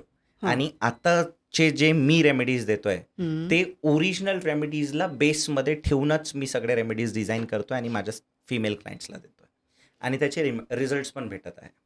ओके. येस. तर भलेही पंडित रूपचंद जोशीजींनी तिथे उल्लेख केला असेल मेल्सचा, हम्म. पण फिमेल्सवर पण सेम प्रेडिक्शन्स लागू होतात. बरं. But you as we know modern problems require modern solutions hmm, hmm, right. हम्म, तर ते मॉडर्न सोल्युशन त्याच्यावरती मी रिसर्च करतोय. म्हणून कदाचित तुम्ही जेव्हा माझ्याबद्दल ऑनलाईन पण वाचलं तर त्याच्यावरती लिहून येतो इंटरनॅशनल रिसर्चर ऑफ लाल किताब. राईट. बरं. तर हां. हे त्याचकरिता की मी इन्व्हेंट करत आहोत त्याच्यामध्ये, but without disturbing the original content. हम्म. म्हणजे आणि मग तुम्ही रेमेडीज देत गेले आणि ते फिमेलवर कारक ठरले, तर त्यानुसार तुम्ही ते अप्रूव्ह झालं की नाही आपण ह्या करू शकतो एक्झॅक्टली. रेमेडीवर. येस, म्हणजे लाल बरं. किताबचा ॲडव्हान्टेजेस प्रत्येकापर्यंत पोहोचला पाहिजे. पोहोचला. अल-किताब कोणी वाचावी आणि कोणी वाचू नये असंही काही आहे? असं नाही आहे. फक्त हं, माझं एकच म्हणणं आहे, की ज्यांनी वाचावी हं. त्यांनी ओरिजिनल वाचावी. ओके. ती जी ऑनलाईन येतात ना, एक सिंगल पुस्तक, लाल किताब के टोटके, लाल हां. किताब का जादू, अनोखी विद्या, एक लाल किताब. बरं, बरं. त्या सगळ्याच्या मागे नाही पडू हां, हां. आणि ओरिजिनल लाल किताब जी आहे ती सगळ्यांनी वाचायला हवी. पण अच्छा. आता ते सुद्धा येतं, की जे मिळेल ओरिजिनल कुठे? एक्झॅक्टली. राईट. तर त्यासाठी आपण नक्की एक काम करू शकतो, की हां. लाल किताब 2.0 माझी जी बुक पब्लिश आहे, they can take the advantage of that book. Okay. आणि त्याला म्हणजे असं यांनी वाचावी, यांनी वाचू नये असं काहीही नाहीये. तसं कोणी इन काहीच नाही. जनरल कोणीही कोणीही. इन जनरल वाचू शकतो. हां. भरपूर ॲस्ट्रोलॉजर्स घाबरवतात सुद्धा, हं, हं. की नाही करूया, नाही वाचूया. हं, हं. जर तुम्ही वाचली तर मग त्यांचा बिझनेस डाऊन नाही होईल. बरोबर आहे. जसं आपल्याला म्हणता येईल की कुठलं आहे ते गरुड पुराण जसं हं. आपण वाचू नये असं म्हणतात ना, तर अशी ती भीती लाल किताबच्या वेगळ्या ॲस्ट्रोलॉजर्सनी टाकून दिली आहे, की कोणी वाचू नये. एक्झॅक्टली. इव्हन मी तुम्हाला सांगतोय ना, असं म्हटलं जातं, की स्वतःची कुंडली आपण स्वतः नाही वाचावी. हं, देर इज अ सेइंग. म्हणजे खूप सारे ॲस्ट्रोलॉजर्स पण म्हणतात आणि खूप हं. सारे लोक पण त्यांच्यापर्यंत पण ही मिथ सुद्धा आलेली आहे. बरं. बट असं मी कुठेच नाही वाचलं, की स्वतःची कुंडली आपण नाही वाचू शकत म्हणून. बरं, आपण आता कुंडलीवर आलं तर हा प्रश्न विचारावाच आवडेल, की कुंडली ज्यांचं स्थळ माहिती नाही आहे, डेट माहिती नाही आहे, पण हं. त्याची ही कुंडली लाल किताब काढू शकते का? नाही. बघा, कुंडली म्हणजे काय असतो? युअर हं. Planetary placements. बरं. बरोबर? हं, म्हणजे तुमचा जेव्हा जन्म होत आहे, हं, आपली पृथ्वी 360 डिग्री डायमेन्शनवर आहे. हं, तर कोणता प्लॅनेट्स कुठे बसला असेल, हं, हे आपल्याला तेव्हाच कळणार जर आपल्याकडे डेट ऑफ बर्थ ॲक्युरेट आहे, हं, टाईम ऑफ बर्थ ॲक्युरेट आहे, प्लेस ऑफ बर्थ ॲक्युरेट आहे. हं. टाईम ऑफ बर्थचा रिलॅक्सेशन आपण देऊ शकतो. बघा, वैदिकमध्ये टाईम ऑफ बर्थचा रिलॅक्सेशन नाही. एक हं, 5 मिनिटं प्लस 5 मिनिटं मायनस चालेल हं, किंवा hardly 10 minute plus 10 minutes minus चालेल. हं, हं. का? कारण आपल्याला वैदिकमध्ये प्लॅनेट्सचे डिग्रीज पण बघावी लागते आणि वैदिकमध्ये प्लॅनेट्स आपल्याला जे लॉर्ड्स असतात, स्वामी, ते प्रत्येक घराचे स्वामी वेगळे असतात. तर बरं. त्याचं थोडंसं कन्सिडरेशन इम्पॉर्टंट असतो आणि त्यामुळे काय करतो आपण, टाईम ऑफ बर्थचा डिफरन्स इम्पॉर्टंट म्हणजे जास्त नाही पाहिजे. हं, प्लस 10 मिनिट, मायनस 10 मिनिट चालेल. पण लाल किताबमध्ये प्लॅनेट्सची डिग्री आपण नाही पाहत. पॉईंट हं, नंबर 1. हं, पॉईंट नंबर 2, लॉर्ड्स नाही बघत. लॉर्ड कॉन्स्टंट आहे 1 to 12. हं, हं. पूर्ण कुंडलीचे लॉर्ड्स कॉन्स्टंट आहे. त्यामुळे 1 आवर प्लस आणि 1 आवर मायनस लाल किताबमध्ये चालेल. म्हणजे कोणते क्लायंट आपण कव्हर करू शकतो? ज्यांना माहिती आहे येस. डेट. माझी आई सांगत होती, की तुझा जन्म 5 ते 6 वाजेपर्यंत झाला हां. किंवा 4 ते 6च्या मध्ये झाला. 4 ते 6 झाले तर 5 घेऊन या ना. बरं. प्लस 1 आवर आणि मायनस 1 आवरमध्ये कोणताच डिफरन्स नाही आहे. पण काही क्लायंट येत असतील ना, जे जुने लोक आहेत. पाऊस येत होता तेव्हा तू झाला किंवा असं आधी लिहून ठेवायची पद्धत नव्हती. आता तर डेट ऑफ बर्थ आणि ते सगळं अगदी मॅटर्नरी हॉलमध्ये, रूममध्ये सुद्धा ते लिहून ठेवतात. पण जुने लोकं तेव्हा करायची नाही आणि मग त्यांना कुंडली बनवायची असेल, तर मग त्यावेळेला? हां, अशा वेळेवर काय असतो ना, आपण प्रेडिक्शन्स नाही करायचं. बरं. म्हणजे फॉर एक्झाम्पल कोणी आलं आपल्याकडे, की माझ्याकडे माझा डेट ऑफ बर्थच नाही आहे. हां. So don't do the prediction नाही करायची. हं. पण लाल किताबमध्ये एक पॉवर आहे. आपण त्याची प्रॉब्लेम जाणून घेऊ शकतो. हं. तेव्हा आपल्याला क्लिक्ड होतो, की कोणत्या खाण्यामध्ये किंवा कोणत्या ग्रहांचा प्रॉब्लेम आहे किंवा कोणतं असं लाल किताब ग्रामरचा नियम सक्सेसफुल झालेला आहे हं. आणि त्यानुसार आपण त्याला रेमेडी देऊ शकतो. त्याला रिझल्ट्स पण मिळतो? मिळतो कन्फर्म्ड. कारण प्रॉब्लेम्स डिफाईन्ड आहे लाल किताबमध्ये, की आपके साथ ये हो रहा है तो ये चीज है. बरं. त्याचा उपाय करून घ्याल चालेल, नो वरी. ओके. मग आता कुंडली म्हटल्यावर हा विषय तर घ्यावाच लागेल. कारण लाईफ पार्टनर मिळायचा आहे आणि त्यांचे गुण त्या कुंडलीत असतात. तर गुण किती मिळायला पाहिजे? किंवा अजून एक प्रश्न हा घेता येईल, की 36 गुण मिळाले, म्हणजे ते 36चा आकडा होतो आणि यांचं कुठेतरी बिनसेल. असं काही आहे का? बघा 36चे 36 नाही मिळायला हवं. That is point number 1. पण And point रामचंद्र आणि सीतांची येस. 36 गुण जुळलेली कुंडली होती असंही आहे. पण प्रॉब्लेम तर झाला. अच्छा, 14 वर्ष वनवास. 14 वर्ष वनवास. हम्म. त्याच्यानंतर पण प्रॉब्लेम झाला. Got separated from her life partner, बरं. From his life partner, hmm, hmm, hmm. Right. Got separated from his life partner हा एक प्रॉब्लेम खूप मोठा झाला हम्म, आहे ना. बघा गुणचं जेव्हा आपण म्हणतोय ना, हम्म, गुण नाही जरी मिळाले हम्म. राईट तरी चालेल. आता तुम्ही विचार कराल मी असं काय वेळ म्हणतोय. बघा आपण म्हणजे फॉर एक्झाम्पल कोणत्या 2 लाईफ पार्टनरची कुंडली बघतोय, हा. Husband and wife. बरोबर. गुण नाही मिळाले हम्म, पण हजबंडच्या कुंडलीमध्ये खाना नंबर 7 हम्म, लाईफ पार्टनरचा जो घर आहे हम्म. तो एकदम व्यवस्थित आहे, राईट. तर तो हिला घेऊनच चालेल नो मॅटर वॉट. किती झगडे होतात काय होतात. व्यवस्थित ॲज इन. व्यवस्थित इन द सेन्स खाना नंबर 7 मध्ये कोणता शुक्रचा शत्रू नाही बसला पाहिजे. बर. शुक्रचा शत्रू आहे सूर्य चंद्र राहू, हम्म, है ना. हे या 3 पैकी कोणीच नाही बसायला हवं. बर. पॉईंट नंबर 1, हम्म, राईट. किंवा शुक्र आपल्या पूर्ण कुंडलीमध्ये यांच्यासोबत नाही बसायला हवं, हम्म, हम्म. राईट. हम्म. That is also more important. शुक्र जर चंद्रासोबत असेल, शुक्र जर सूर्यासोबत असेल, शुक्र जर राहूसोबत असेल, ते नाही पाहिजे, राईट. हम्म, तर तो आपल्या जीवनसाथीला घेऊनच चालेल, नो डाऊट. सेम वाईस वर्सा ॲज वेल. हम्म. याच्या कुंडलीमध्ये दोष आहे पण हिच्या कुंडलीमध्ये नाही आहे. तर ही किती जरी या दोघांमध्ये किती जरी मिसअंडरस्टँडिंग असेल हम्म. तर ही आपल्या नवऱ्याला कधीच नाही सोडेल. हम्म. That is more important in astrology. आपण काय करतो ना, मॅच मेकिंग करतोय. नाही मिळाले काय प्रॉब्लेम. हा, कारण किती 7th मिळावे आणि किती मिळाले नाही याच्यावरूनही बरीच लोक Exactly. हे करतात. पण काही धर्माचे लोक असे आहेत की जे कुंडली मानतच नाही. मग त्यांच्यासाठी काय? लाल किताब त्यांच्यासाठी बनलेली आहे. ॲक्च्युली लाल किताबमध्ये प्लस पॉईंट काय झालं मी तुम्हाला सांगतोय. पंडित रूपचंद जोशीजींनी लाल किताब ही मायनॉरिटीसाठी पण बनवली होती. हा पण एक मेन इंटेन्शन होता. बर. वैदिक ज्योतिष तर सगळं सांगेल तुम्हाला, हम्म, बराबर, म्हणजे फॉर हिंदू कम्युनिटी. हम्म. But what about other communities. हा, जे मानतच नाहीत. एक्झॅक्टली. तर त्या कम्युनिटीजसाठी लाल किताबचं इन्व्हेन्शन पंडित रूपचंद जोशीजींनी केलं. उर्दूचं काय उल्लेख आला आता तुम्हाला कळलं असेल, हम्म. कारण त्यामध्ये रेमेडीज सुद्धा असे दिले जे प्रत्येक कम्युनिटी करू शकतात. बरं, आता त्यांच्याकडे date of birth, time of birth, place of birth नसेल पण लाल किताबचे जनरल रेमेडीज तर आहे. जसं मी तुम्हाला थोड्या वेळ आधी सांगितलं होतं की आपण करू शकतो, आपल्याला रिझल्ट सुद्धा मिळेल, हम्म, राईट. हम्म. माझे जे क्लायंट्स आहे hmm. Are from every community. बर. Yes, I have client from Hindu community as well, hmm. From Muslim community as well, from Muslim लोक मानतात. एक्झॅक्टली लाल किताबचे छान फॉलोअर्स आहे ते, बर. ख्रिश्चन कम्युनिटी ॲज वेल, हम्म, राईट. असे वेगळ्या वेगळ्या कम्युनिटीचे क्लायंट्स आहे माझ्याकडे. इनफॅक्ट मी तुम्हाला सांगतोय म्हणजे माझे जे मुंबईचे फेवरेट क्लायंट आहे हम्म, ते ख्रिश्चन आहे, फ्रँकली सांगतोय तुम्हाला.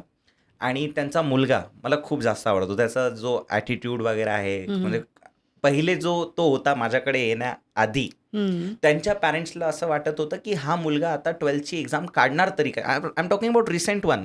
ओके. आता रिझल्ट जो लागला. हा, हा. तर काढणार तरी की नाही काढणार, that was question mark on them.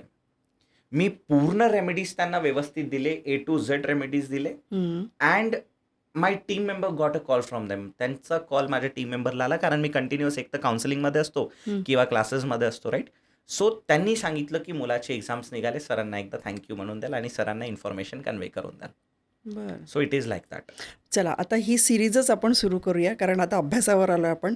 मुलांच्या अभ्यासात स्टेबिलिटीसाठी काय त्यांनी करायला पाहिजे? मी 2च काम केले होते मला जेवढं लक्षात आहे. हम्म.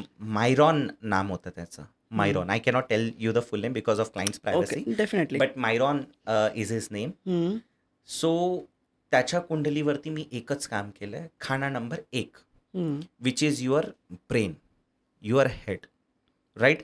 त्याला स्टेबलाइज केलं. हम्म, खाना number 12, which is your focus and concentration, hmm. त्याला व्यवस्थित केलं. या 2 खाण्यांना जरी आपण व्यवस्थित केलं, आणि हां sorry to say fifth house हा एज्युकेशन आणि एक्झामचा असतो. बरं. या 3 खाण्यावर काम केलं होतं मी. हं. आणि या 3वर जेव्हा मी काम केलं एकदम व्यवस्थित 101% त्याला रिझल्ट्स मिळाले. काम केलं म्हणजे कसं काय? रेमेडीज दिली. जसं फॉर ओके. एक्झाम्पल खाना नंबर 5 साठी मी गुरु आणि सूर्यची रेमेडी दिली. हम्म, खाना नंबर 1 साठी मी मंगळ आणि सूर्यची रेमेडी दिली. बरं. खाना नंबर 12 साठी मी राहू आणि शुक्रची रेमेडी दिली. बरं. पण मग आता ही कुंडली जर एखादं कोणी दाखवत नसेल, पण इन जनरल स्टुडंट्ससाठी अभ्यासाच्या स्टेबिलिटी यावी म्हणून काय तुम्ही रेमेडीज द्याल? अ, असं सांगू शकता? ज्यांना कुंडली माहिती नाही ना, मी त्यांना रिक्वेस्ट करतोय की त्यांनी गुरुची रेमेडी नक्की करावी फॉर देअर बेटर फ्युचर. काय आहे ते? गुरुच्या मागे मी तुम्हाला लॉजिक सांगतोय. आपला जो खाना नंबर 5 आहे, हं, त्याच्यामध्ये जो कारक असतो ना, कारक ग्रह म्हणजे त्या घरासाठी खूप महत्त्वाचा प्लॅनेट महत्वाचं. असतो, राईट? हं, हं. तर त्याचे जे कारक आहे ते गुरुदेव आहे. बरं. तर गुरुची रेमेडी त्यांनी 100% करायची. काही नाही करायचं. गुरुच्या मंदिरात जायचं, डोकं टेकून घरी यायचं. म्हणजे ज्यांना त्यांनी गुरु मानलाय तो ते? ज्यांचा दिवस गुरुवारचा असतो. अच्छा. साईबाबा, साई स्वामी स्वामी. समर्थ, दत्त महाराज, है ना? गजानन महाराज स्वामी झाले. समर्थ हं, झालं, गजानन महाराज झालं, श्री कृष्ण भगवान, विष्णू भगवान, हं, त्यांच्या मंदिरात जाणे आणि डोकं डोकं टेकून रिटर्न येणे. Point number 1. हं. पॉईंट नंबर 2, सूर्याला जर आपण व्यवस्थित ठेवलं, म्हणजे रोज सकाळी आपण तांब्याच्या लोट्यात सूर्याला जलार्पण, भरपूर लोक करतात, करतात. हां. जलार्पण करायचं. हं, हं. ह्या 2 रेमेडीज आहे, ते इन जनरल म्हणजे विद्यार्थ्यांना खूप जास्त लाभ देतो. बरं. बरं, एवढं सगळं झालं तर astrology is not a magic, हां. राईट? आता मी तुम्हाला ॲस्ट्रोलॉजीचा सेकंड फेज पण सांगतोय. सी, हं. आपण जेव्हा अभ्यास करतो ना, राईट, हं. आपला गुरु ॲक्टिवेट होतो. बरं. कळलं? हं. याचा अर्थ असा आहे की अभ्यास पण करायला हवं मुलांनी. एक्झॅक्टली. Point number 2, disciplined. हां. आपण जेव्हा डिसिप्लिनला फॉलो करतो ना, तेव्हा आपले शनिदेव ॲक्टिवेट होतो, बरं.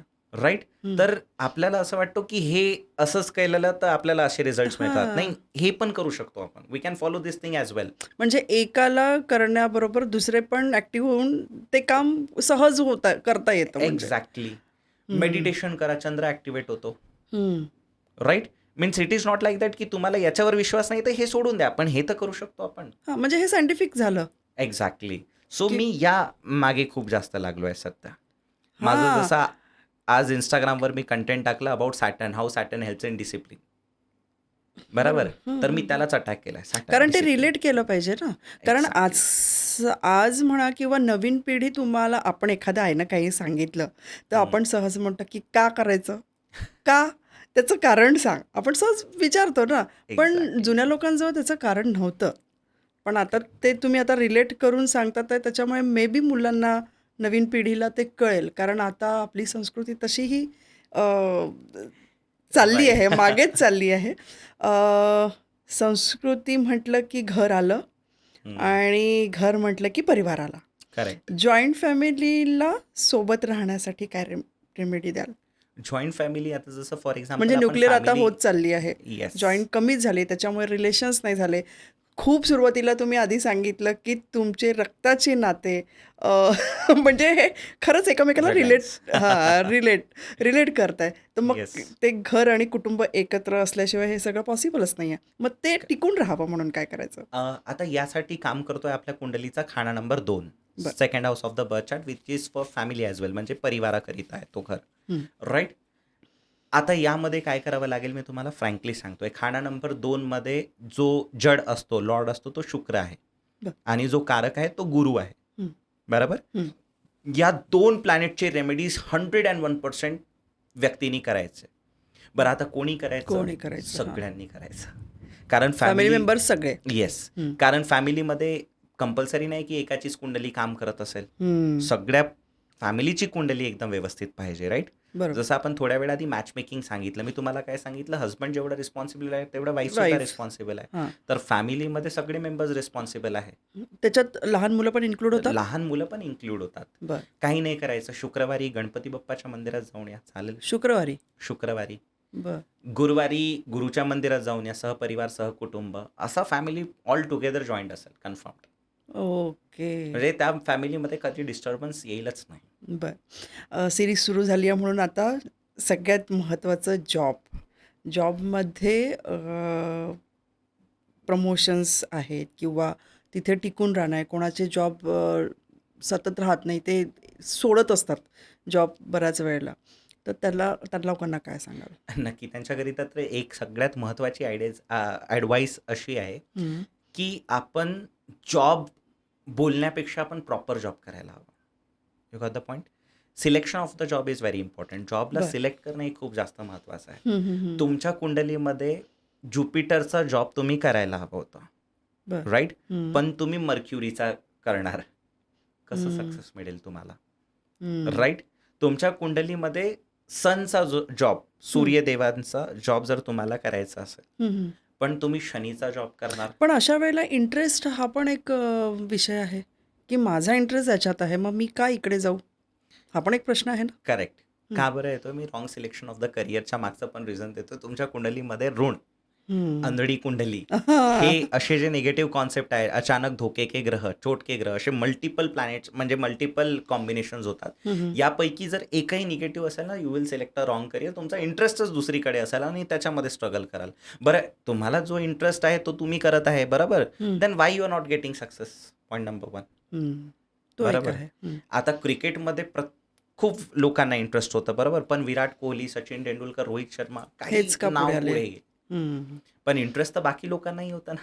हो. बाकी का बरं थांबले? Because they have selected the wrong career. Virat कोहलीचे जर तुम्ही बर्थ चार्ट ॲनालाइज करणार तर त्यामध्ये 9th हाऊसमध्ये हम्म. Proper placement of the planet आहे. मार्स खूप चांगला आहे त्यांच्या कुंडलीमध्ये. हम्म. महेंद्रसिंग धोनीच्या पण कुंडलीमध्ये मार्स खूप छान आहे, व्यवस्थित आहे. बरं. या 2च कुंडली मला सध्या माहिती आहे, म्हणून मी दोघांचंच एक्झाम्पल तुम्ही त्यांचं पण स्टडी करता? नाही, दे आर हां. Not my client frankly okay. Speaking, हं. बट येस आय हॅव पण gone through their celebrities birth काही आहे? चार्ट्स. येस, नावं सेलिब्रिटीज सांगू आहेत. शकाल? काही प्रायव्हसीमुळे तर नाही बरं. सांगू शकत, बरं. बट हा मराठी फिल्म इंडस्ट्रीचे मी रिसेंट पॉडकास्टमध्ये पण सांगितले आहे, बरं. भरपूर क्लायंट्स आहे. हम्म. तर they are my clients. They are doing well in the okay. Marathi film industry right नाव. हम्म. राईट. पॉलिटिक्समध्ये पण माझे काही क्लायंट्स आहेत, जे मी माझ्या एका रिसेंट पॉडकास्टमध्ये पण सांगितलं आहे. So yes, we have client from politics as well. Hmm. We have client from sports as well. Okay, we have clients from business sector as well. नागपूरचं मी तुम्हाला सांगू शकतो because we are in the Nagpur right now and Yes. They are very good friend of mind right now, so we can definitely share that name. Haldiram is my client. Haldiram? Yes. क्या बात आहे. रामजीजचं नाव ऐकलं असेल तुम्ही. हो. They are also my client. Okay. ठीक आहे. तर ज्यांच्यासोबत माझं नातं चांगलं झालंय ना, चांगलं. मैत्रीवालं झालंय ना, so I can share that सांगू नेम शकता. ॲज हां, वेल, हां. राईट. हं. सो असे काही क्लायंट आहे. हम्म. त्यानंतर मराठी फिल्म इंडस्ट्रीमध्ये राज हंचनाळे, आता खूप चांगलं नाव आहे मराठी फिल्म इंडस्ट्रीमध्ये. ही इज हं. Doing really good in entertainment sector. So he is also my client. Right. An number of clients आहे. पण असं वाटते ना, आपण कोणासोबत NDA साईन केलंय आणि कोणासोबत नाही केलंय ते लक्षात ठेवायला थोडं डिफिकल्ट बरोबर जातं. बरोबर बरोबर. हां. बरोबर. सो येस, तर celebrities do follow astrology.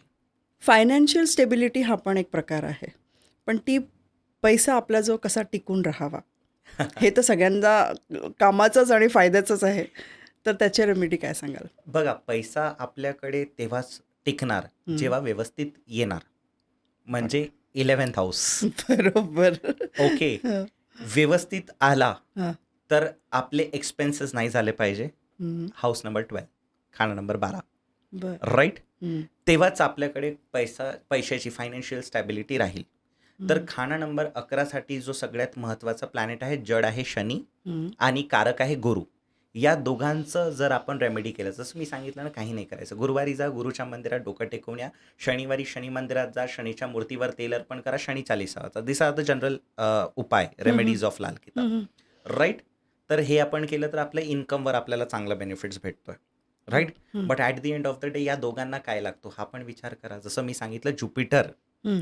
Will ask you for the knowledge. तर आपण ज्या फील्डमध्ये आहोत त्या फील्डमध्ये नॉलेज घेत चला, राईट. हं. शनी म्हणजे अभ्यास करत राहा त्याच्यात. एक्झॅक्टली. सोप्या भाषेत सांगायचं झालं तर. Correct. Shani will ask you for the discipline. हं. ज्या फील्डमध्ये आहे त्या फील्डमध्ये डिसिप्लिननी आपलं काम करा व्यवस्थित. तर हे तुम्हाला सगळ्यात एकदम व्यवस्थित पॉझिटिव्हली इन्कम आणून देईल. हं. Keep taking the knowledge and be discipline. Plus मी तुम्हाला वैदिक रेमेडी पण सांगितली. गुरुच्या मंदिरात जा, शनीच्या मंदिरात जा, you will get the positive results. दोनही जर मिक्स केले तर वेल अँड गुड. आता फायनान्स म्हटलं की गजकेशरी हा एक शब्द येतो है ना. गजकेशरी योग आणि हे काय आहे ते? गजकेशरी योगमध्ये गज आणि केशरी जेव्हा एकत्र येतात, हां. म्हणजे कोण?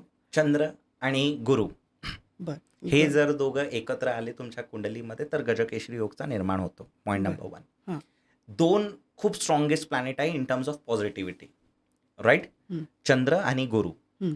आता गजकेशरी योग जेव्हा पण कोणाच्या कुंडलीमध्ये आला ना, त्याला फायनान्शियल स्टॅबिलिटी येतो, 100% येतो. हं. त्याच्यात लीडरशिप क्वालिटी चांगली असते, त्याला तो स्पिरिच्युअल असतो, खूप जास्त हॅपी मूडवाला व्यक्ती असतो. हं. श्री अमिताभ बच्चनजीच्या कुंडलीमध्ये गजकेशरी योग आहे, बरं. राईट. लता मंगेशकर जीच्या कुंडलीमध्ये गजकेशरी योग आहे, रजनीकांतजीच्या कुंडलीमध्ये पण गजकेशरी योग आहे. हं. तर गजकेशरी योग मतलब कम्प्लीट सक्सेस, पूर्ण यश, बरं. 100%. हं. पण फक्त गजकेशरी योग असून नाही चालेल. मग तुमच्या कुंडलीमध्ये आता हा वैदिकचा कॉन्सेप्ट आहे गजकेशरी योग, लाल किताबमध्ये याचा उल्लेख नाही, पण नाही. तरी if you R in the topic आपण याला कव्हर करूया. खूप छान आहे. म्हणजे हं, हं, हं. Gajkesari yog should be there in the birth chart. तो वैदिकमध्ये येतो. एक्झॅक्टली, वैदिकमध्ये येतो, राईट. हं. पण जर तुमच्या कुंडलीमध्ये गजकेशरी योग आहे, हं. तुम्हाला असे सुद्धा भरपूर लोक भेटतील जे म्हणत होते, जे म्हणतात जनरली, हं. की माझ्या पंडितजींनी सांगितलं होतं तुझ्या कुंडलीमध्ये गजकेशरी योग आहे, हं. तुझ्या कुंडलीमध्ये राजयोग आहे. हं. कशाचा राजयोग आहे? काही हातात टिकत नाही, पैसा राहत नाही, जॉब लागत नाही, हां. जॉबमध्ये ग्रोथ नाही, असे भरपूर लोक मिळतील तुम्हाला. याचं मागचं बॅकग्राऊंड मी सांगतोय. हं. तुमच्या कुंडलीमध्ये वैदिकचे दोष पण नाही पाहिजे. बरं. जर दोष आहे आणि योग पण आहे तर दोष काम करतील, योग नाही. हं. असं उलट कधीच नाही होणार की नाही. योग काम करेल, दोष नाही. दोष. दोष पहिले आपल्याला रिमूव्ह करावा लागेल, हं. त्या दोषांचे उपाय करून, तेव्हा तुमचा गजकेशरी योग काम करेल. पण त्याच्या मागे पण मी तुम्हाला सांगतोय, जर तुमच्या कुंडलीमध्ये लाल किताबचा ऋण सुद्धा आहे तर तुमचे जरी वैदिकचे दोष नसेल, लाल किताबचा ऋण पहिले काम करणार तुमच्या कुंडलीवरती. बरं. येस. तर गजकेशरी योग will definitely make you financial stable. Financial stable तुम्हाला बनवणारच. हं. पण तुमच्या कुंडलीमध्ये वैदिकचा दोष आणि लाल किताबचा ऋण नको. बरं. आता गज म्हटलं म्हणजे हत्तीच आपण घेऊ ना? एक्झॅक्टली. आणि बरीच लोकं लक्ष्मीपूजनेला म्हणा किंवा काय हत्तीची प्रतिमा ठेवतात किंवा गाय वासरूचं पण प्रतिमा ठेवतात.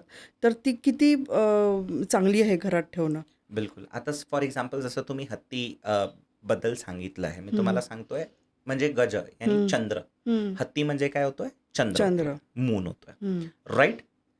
जेव्हा आपण हा हत्ती ठेवतोय हं. तर याचा अर्थ असा नाही आहे की आपण फक्त मूनची रेमेडी करतोय. बरं.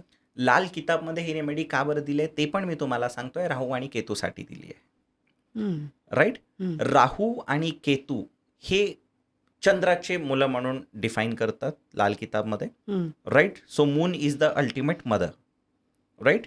म्हणजे जर तुम्ही मून पण व्यवस्थित केला तर कुंडलीमध्ये राहू आणि केतू खूप छान होतात. फ्रँकली राहू आणि केतूचं पोझिशन चांगलं होतं as per तसंही लाल राहू किताब. केतू म्हटलं की लोक घाबरतात की कुंडलीत राहू केतू आहे तर करेक्ट. महादिशा आहे किंवा काय. येस. त्यामुळे कुंडलीमध्ये चंद्राला व्यवस्थित ठेवणे फारच महत्वाचे आहे. तो कसा ठेवायचा? आपण एक काम करू शकतो, एक 800 ग्राम चांदीचा हत्ती, अच्छा, तो चांदीचाच असायला पाहिजे. चांदीचाच, कारण चांदी पण मून डिफाईन करतोय, मुंड. राईट. हां. तर हं. चांदीचा हत्ती आपण जर घरी ठेवला ना हं. तर 100% तुम्हाला चंद्रावर पण इफेक्ट भेटतोय, हं. तुम्हाला राहूवर पण इफेक्ट भेटेल, तुम्हाला केतूवर पण इफेक्ट भेटेल. अँड सेम विथ गाय आणि गाईचा वासरू, हं. हा एक कॉम्बिनेशन पण तुम्हाला खूप जास्त लाभ देईल. तेही चांदीचेच असायला पाहिजे. येस, ते पण पण चांदीचेच बरीच लोक असायला पाहिजे. पितळीचे वगैरे पण ठेवतात. चांदी इज गुड. ओके. येस, माझ्या ऑफिसच्या टेबलवर पण तुम्ही बघाल चांदीचंच ठेवलं आहे, इफ यू नोटिस्ड. बरं. येस. सो हा खूप छान रेमेडी आहे. हं. इवन मी माझा एक हे आहे, मोदी जॅकेट आपण त्याला म्हणतोय ना, हां. त्याच्यावर पण बंडी ज्याला म्हणतो आपण. येस, हां, हां. त्याच्यावर पण हत्ती काढलेले आहे, अच्छा. Right. So that is also remedies. मला एका स्टुडंटनी पकडलं होतं, माझ्या स्टुडंटनी, सर आप हाथी का जॅकेट पहनते हो, बोले आप राहू के लिए कुछ तो भी कर रहे हो. येस सर, राहू के लिए कर रहा हूँ. अच्छा, म्हणजे अशा पण रेमेडीज आहे की तुम्ही तुमच्यासोबत ठेवा किंवा घरात प्रतिमा ठेवा. एक्झॅक्टली. तुम्हाला ओके. जर फॉर एक्झाम्पल केतूचा काही त्रास असेल हं. तर तुम्ही एक काम करा ना, तुम्ही एक ठोस चांदीचा हे घ्यायचा, जो आपण काय म्हणतो आयरन बॉल, हं. राईट. हं. त्याला लाल कलर करून घ्या बरं. आणि तुमच्याकडे ठेवा. तुम्हाला 100% त्याचे पॉझिटिव्ह रिझल्ट्स पण त्याच्यासाठी काही कुंडलीमध्ये किंवा त्यांना कोणाला बघून पर्सन टू पर्सन असेल ना तो ती एक्झॅक्टली. रेमेडी. केतूचा त्रास आहेच म्हणून हे माहिती पाहिजे आपल्याला. माहिती पाहिजे. Exactly. Correct. नाहीतर पण मग विनाकारण करून काही एवढ्या फायदा नाही. सिंपल मंदिरात जा, तेल वाहा किंवा खूप छोटे-छोटे आणि सिंपल आहे. मग लाल किताबला नकारात्मक ऊर्जा किंवा जादूटोना असं का म्हणतात? तेच मी सांगितलं, गॅरंटीड रिझल्ट्स मिळतोय, तर लोकांनी त्याचे जे टोटके म्हणून टाकलंय ना, हां. म्हणजे खूप लोकांनी पब्लिशर्स त्यांची बुक सेल झाली पाहिजे ना.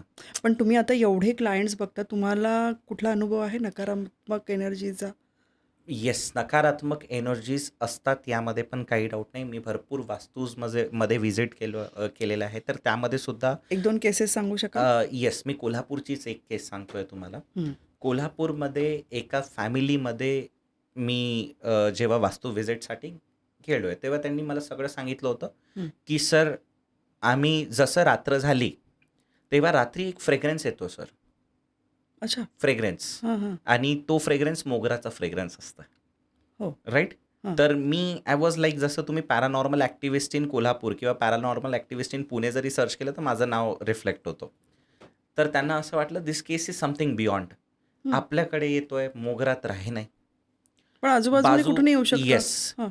पण आजूबाजूला येतोय, तर बाकीच्या जागेवर पण आला पाहिजे. बाजूच्या घरी आला पाहिजे, त्यांच्या राईट साईडच्या घरी आला पाहिजे, त्यांच्या मागच्या घरी आला पाहिजे, पण तिथेही नाही येत होतं. हं. सो मी जेव्हा तिथे गेलो, तेव्हा थोडंसं मला व्हायब्रेशन आलं, because I am playing with energies. म्हणजे मला एनर्जीसोबत खेळायची सवय आहे. बरं. तर मला माहिती होतं ना, की एनर्जी जी आहे ती तिथे पॉझिटिव्ह आहे की की निगेटिव्ह आहे. निगेटिव्ह आहे. हां. तर त्या घरी एंटर झाल्यावर आय फील्ड व्हेरी निगेटिव्ह. तर हां. मी असा विचार केला, की हां, आपल्याला या घरावरती काम करायला हवं. हं. तर आपण काही वस्तू, काही प्रॉडक्ट्स असतात वास्तुशास्त्राचे, हं. त्यांना जर व्यवस्थित ॲक्टिव्हेट केलं, तर ते पॉझिटिव्हली तुमच्या घरावर काम करेल. बेसिक सगळ्यांना कळेल असं सांगू शकता? जसं फॉर एक्झाम्पल पिरॅमिड्स असतात, हं. टंबल स्टोन असतात, हं. राईट? काही मिरर्स असतात, त्यांना आपण प्रॉपरली यूज करू शकतो. सो आय रेकमेंडेड दॅट अभिमंत्रित पण प्रोडक्ट मग टू देम. फक्त त्या मोगऱ्याच्या वासाने निगेटिव्ह एनर्जी आहे? पण मोगऱ्याचा वास तर आपण चांगलाही म्हणतो. नाही, मग मी तुम्हाला सांगतोय नंतर काय झालं. तर मी हां. त्यांना प्रोडक्ट्स दिलं, हं. राईट? प्रोडक्ट्स दिल्यानंतर त्या फॅमिलीचा नेक्स्ट एक्सपिरियन्स मी तुम्हाला सांगतोय. त्यांच्या मुलाला वेगळं-वेगळं काहीतरी दिसायला लागलं. कोणीतरी बसून आहे असे एकदम बाजूला. म्हणजे he was unable to define that image as well. Okay. मी त्यांना विचारत होतो, "कौन बसून है? सांग, असं का वाटायला लागलं?" "सर, नेगेटिव्ह रिव्ह्यू आला. सर, हं. आपने प्रोडक्ट लगा के देने के बाद में ये सब कुछ हो रहा है हमारे साथ. अच्छा. अब डर लग रहा है." हां, हां, हां. आणि इव्हन मी तुम्हाला सांगतोय, त्या मुलाच्या पाठीवर त्यांनी सांगितलं, की तिथे मी बघत होतो, ती सावली बसली आहे. हं. मी असं बघत आहो आणि अचानक येऊन धावत आली आणि माझ्या पाठीवर जोरदार मारलं. एंड मेरे को लगा इट वाज लाइक समथिंग सायकोलॉजिकल भी हं, हो सकता है, हं, राइट? हं. बिकॉज मी निगेटिव्ह एनर्जीज, मला माहिती आहे की इथपर्यंत काम नाही करेल, एकदम या लेवलपर्यंत नाही जाईल जोपर्यंत आपण त्यांना त्रास नाही देऊ. बरं. सो त्यांनी मला पाठ दाखवला, रेड मार्क होता तिथे. अक्षरशः रेड मार्क रेड होता? मार्क होता तिथे. सो आई थॉट की नहीं, अभी इस पे नेक्स्ट लेवल पे काम करना चाहिए. हं. आणि मग मी अमावस्याच्या दिवशी, हां, बरं, त्याच्या मम्मीचा इव्हन एक्सपिरियन्स मी सांगतोय, त्यांनी का सांगितलं होतं, हं. की रात्री जेव्हा आम्ही झोपलो होतो, तर रात्री टेरेसवर झोपले होते ते एक दिवस. तर रात्री जेव्हा एकदा झोपले होते टेरेसमध्ये, त्याच काळातली गोष्ट आहे ती. हं. तर असं वाटत होतं खूप सारे लोकं झोपले आहेत त्यांच्या आजूबाजूला, राईट? बापरे! आणि कोणीतरी आलं त्यांच्या म्हणजे तोंडावर कोणी काहीतरी असं दाबलं आणि शी वॉज लाईक अनकॉन्शियस, म्हणजे थोडंसं असं हातपाय मारायला लागली होती. मग हजबंड उठले, अचानक हात लागला तर त्यांना. ते जेव्हा उठले तेव्हा मी असं एकदम suddenly I woke up. So हं. तेव्हापासून आम्ही कधीच टेरेसवर झोपलो नाही, असं त्यांचा स्टेटमेंट होता. हं. आणि मग मी अमावस्याच्या दिवशी त्या प्रॉपर्टीवर जेव्हा व्हिजिट केलं आणि हं. माझी जी विधी होती, हं. राईट, त्या विधीला मी प्रॉपरली फॉलो केलं. म्हणजे हं. खूप काही असतं त्या विधीमध्ये, त्याला मी व्यवस्थित फॉलो केलं. सो त्या वेळेवर माहिती पडलं होतं की तिथे एक लहान हं. मुलीचा काहीतरी प्रॉब्लेम झाला होता. She was I think murdered or something like that. तर तेव्हा असं थोडंसं मला वाटलं की हां, हा तो जो फ्रेग्रन्स आहे मोगराचा, तो तिचा फ्रेग्रन्स आहे, मुलीचा फ्रेग्रन्स आहे. आणि त्याला मग मी वेगळ्या पद्धतीने सॉल्व्ह केलं, विच इज बियॉन्ड सायन्स, हं. राईट? आणि मग त्यानंतर most probably from the next day त्यांच्यासोबत असं काहीच नाही झालं. काही-काही वेळेला असं होतं, की अ, अ, काही घर असं असतं, की जिथे आत्महत्या होतात. अ, अशा म्हणजे मुलांची इच्छा होत असते किंवा तिथे काहीतरी अशी निगेटिव्ह एनर्जी असते? तिथे पण निगेटिव्ह एनर्जी असतो. तुम्हाला आपलं वर्धमान नगरचा तो बंगल्याबद्दल तुम्ही ऐकलं असेल, हल्दीरामचा जो बंगला आहे. नाही, सॉरी. नाही ऐकलंय, त्याची स्टोरी पण मी तुम्हाला सांगतोय. हां.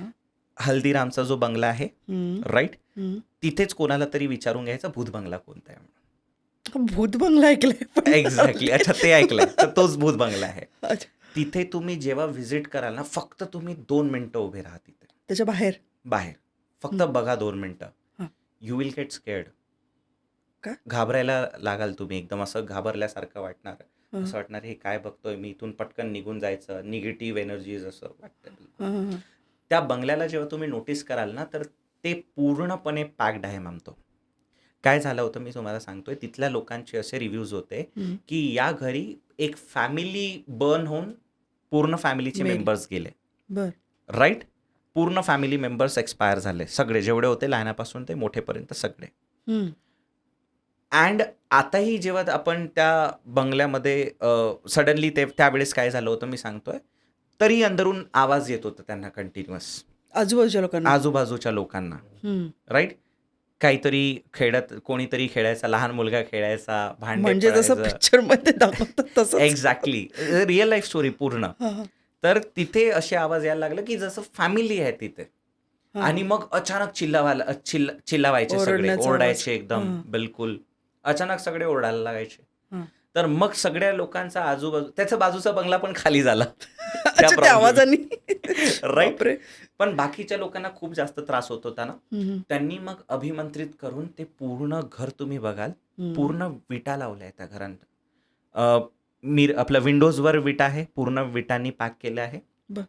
दारांना विटांनी पॅक केलं आहे हं. आणि अभिमंत्रित करून त्या घरांना पूर्णपणे लॉक केलं आहे विटांनी. बरं. ठीक आहे. आता विचार करा त्या प्रॉपर्टीचा व्हॅल्युएशन किती असेल. हल्दीरामचा जो बंगला आहे, वर्धमानगर किती हार्ट ऑफ द सिटी आहे, राईट. हां, हां. सो तुम्ही विचार करा किती लोकांनी त्याचा डिमांड केला असेल.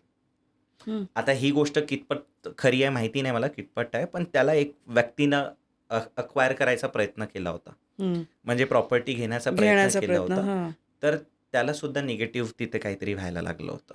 याचं कनेक्शन मला नाही माहिती, because I have not cross verified it. हं. बट हां, हे मी क्रॉस व्हेरीफाईड केलं होतं त्या एरियाच्या भरपूर लोकांकडनं, हं. राईट.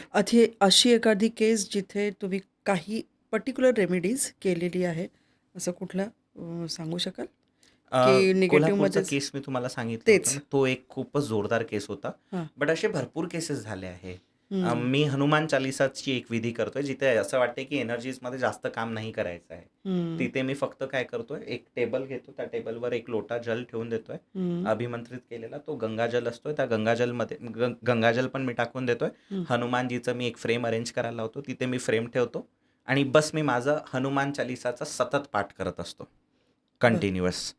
लेफ्ट साईडला लुभान धूप असतो, लुभान धूप कंटिन्यू सुरू असतो हं. आणि इथे गंगाजल एका कटोरीमध्ये ठेवून असते, समोर बजरंग बलीजी आणि माझा हनुमान चालिसाचा पाठ सुरू असते. काही नाही, म्हणजे खिडकी नाही, काही नाही, नो विंडोज वेअर देअर. हं. पण तरी तो लोटा एकदम फोर्सफुली येऊन मला लागतोय इथे बॅक साईडला. लागतो? हां, तुम्ही करता ही नाही लागला मला. ओके, म्हणजे cool. एनर्जीजनी तो थ्रो केला माझ्यावरती, बापरे. राईट. हं. मग मला थांबावी लागली तिची विधी, कारण मला असं वाटलं की तिथे it is now beyond that. हं. जिथे पण निगेटिव्ह एनर्जी आहे तिथे मला अमावस्यामध्ये मध्ये मला जाऊन तिथे विधी करावंच लागते. जिथे नॉर्मली होईल तिथे मी फक्त हनुमान चालिसा चांट करतो, लोट्यामध्ये गंगाजल ठेवून, आणि लुभानधूप सुरू लुभान. राहते. बरं, left side ला. आपल्या घरात निगेटिव्ह एनर्जी आहे हे कसं ओळखायचं एखाद्याने?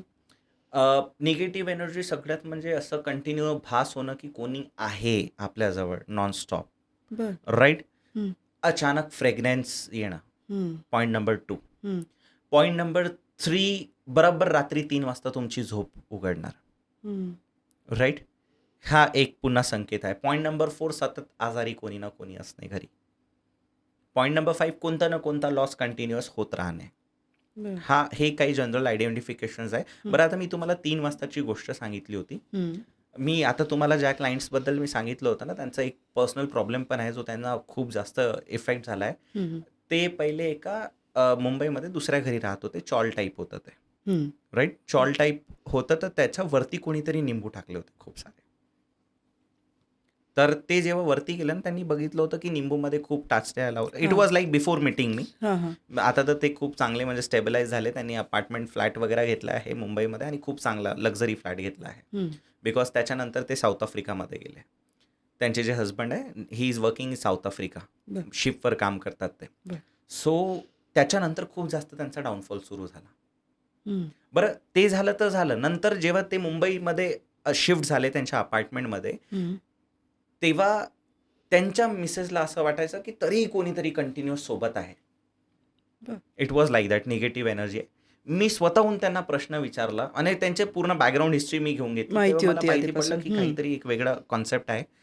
तर त्यांना मी सरळ विचारलं, मॅम 3 वाजता तुम्हाला काहीतरी स्मेल किंवा काहीतरी असं भास होतो का की कोणी आहे तुमच्याजवळ?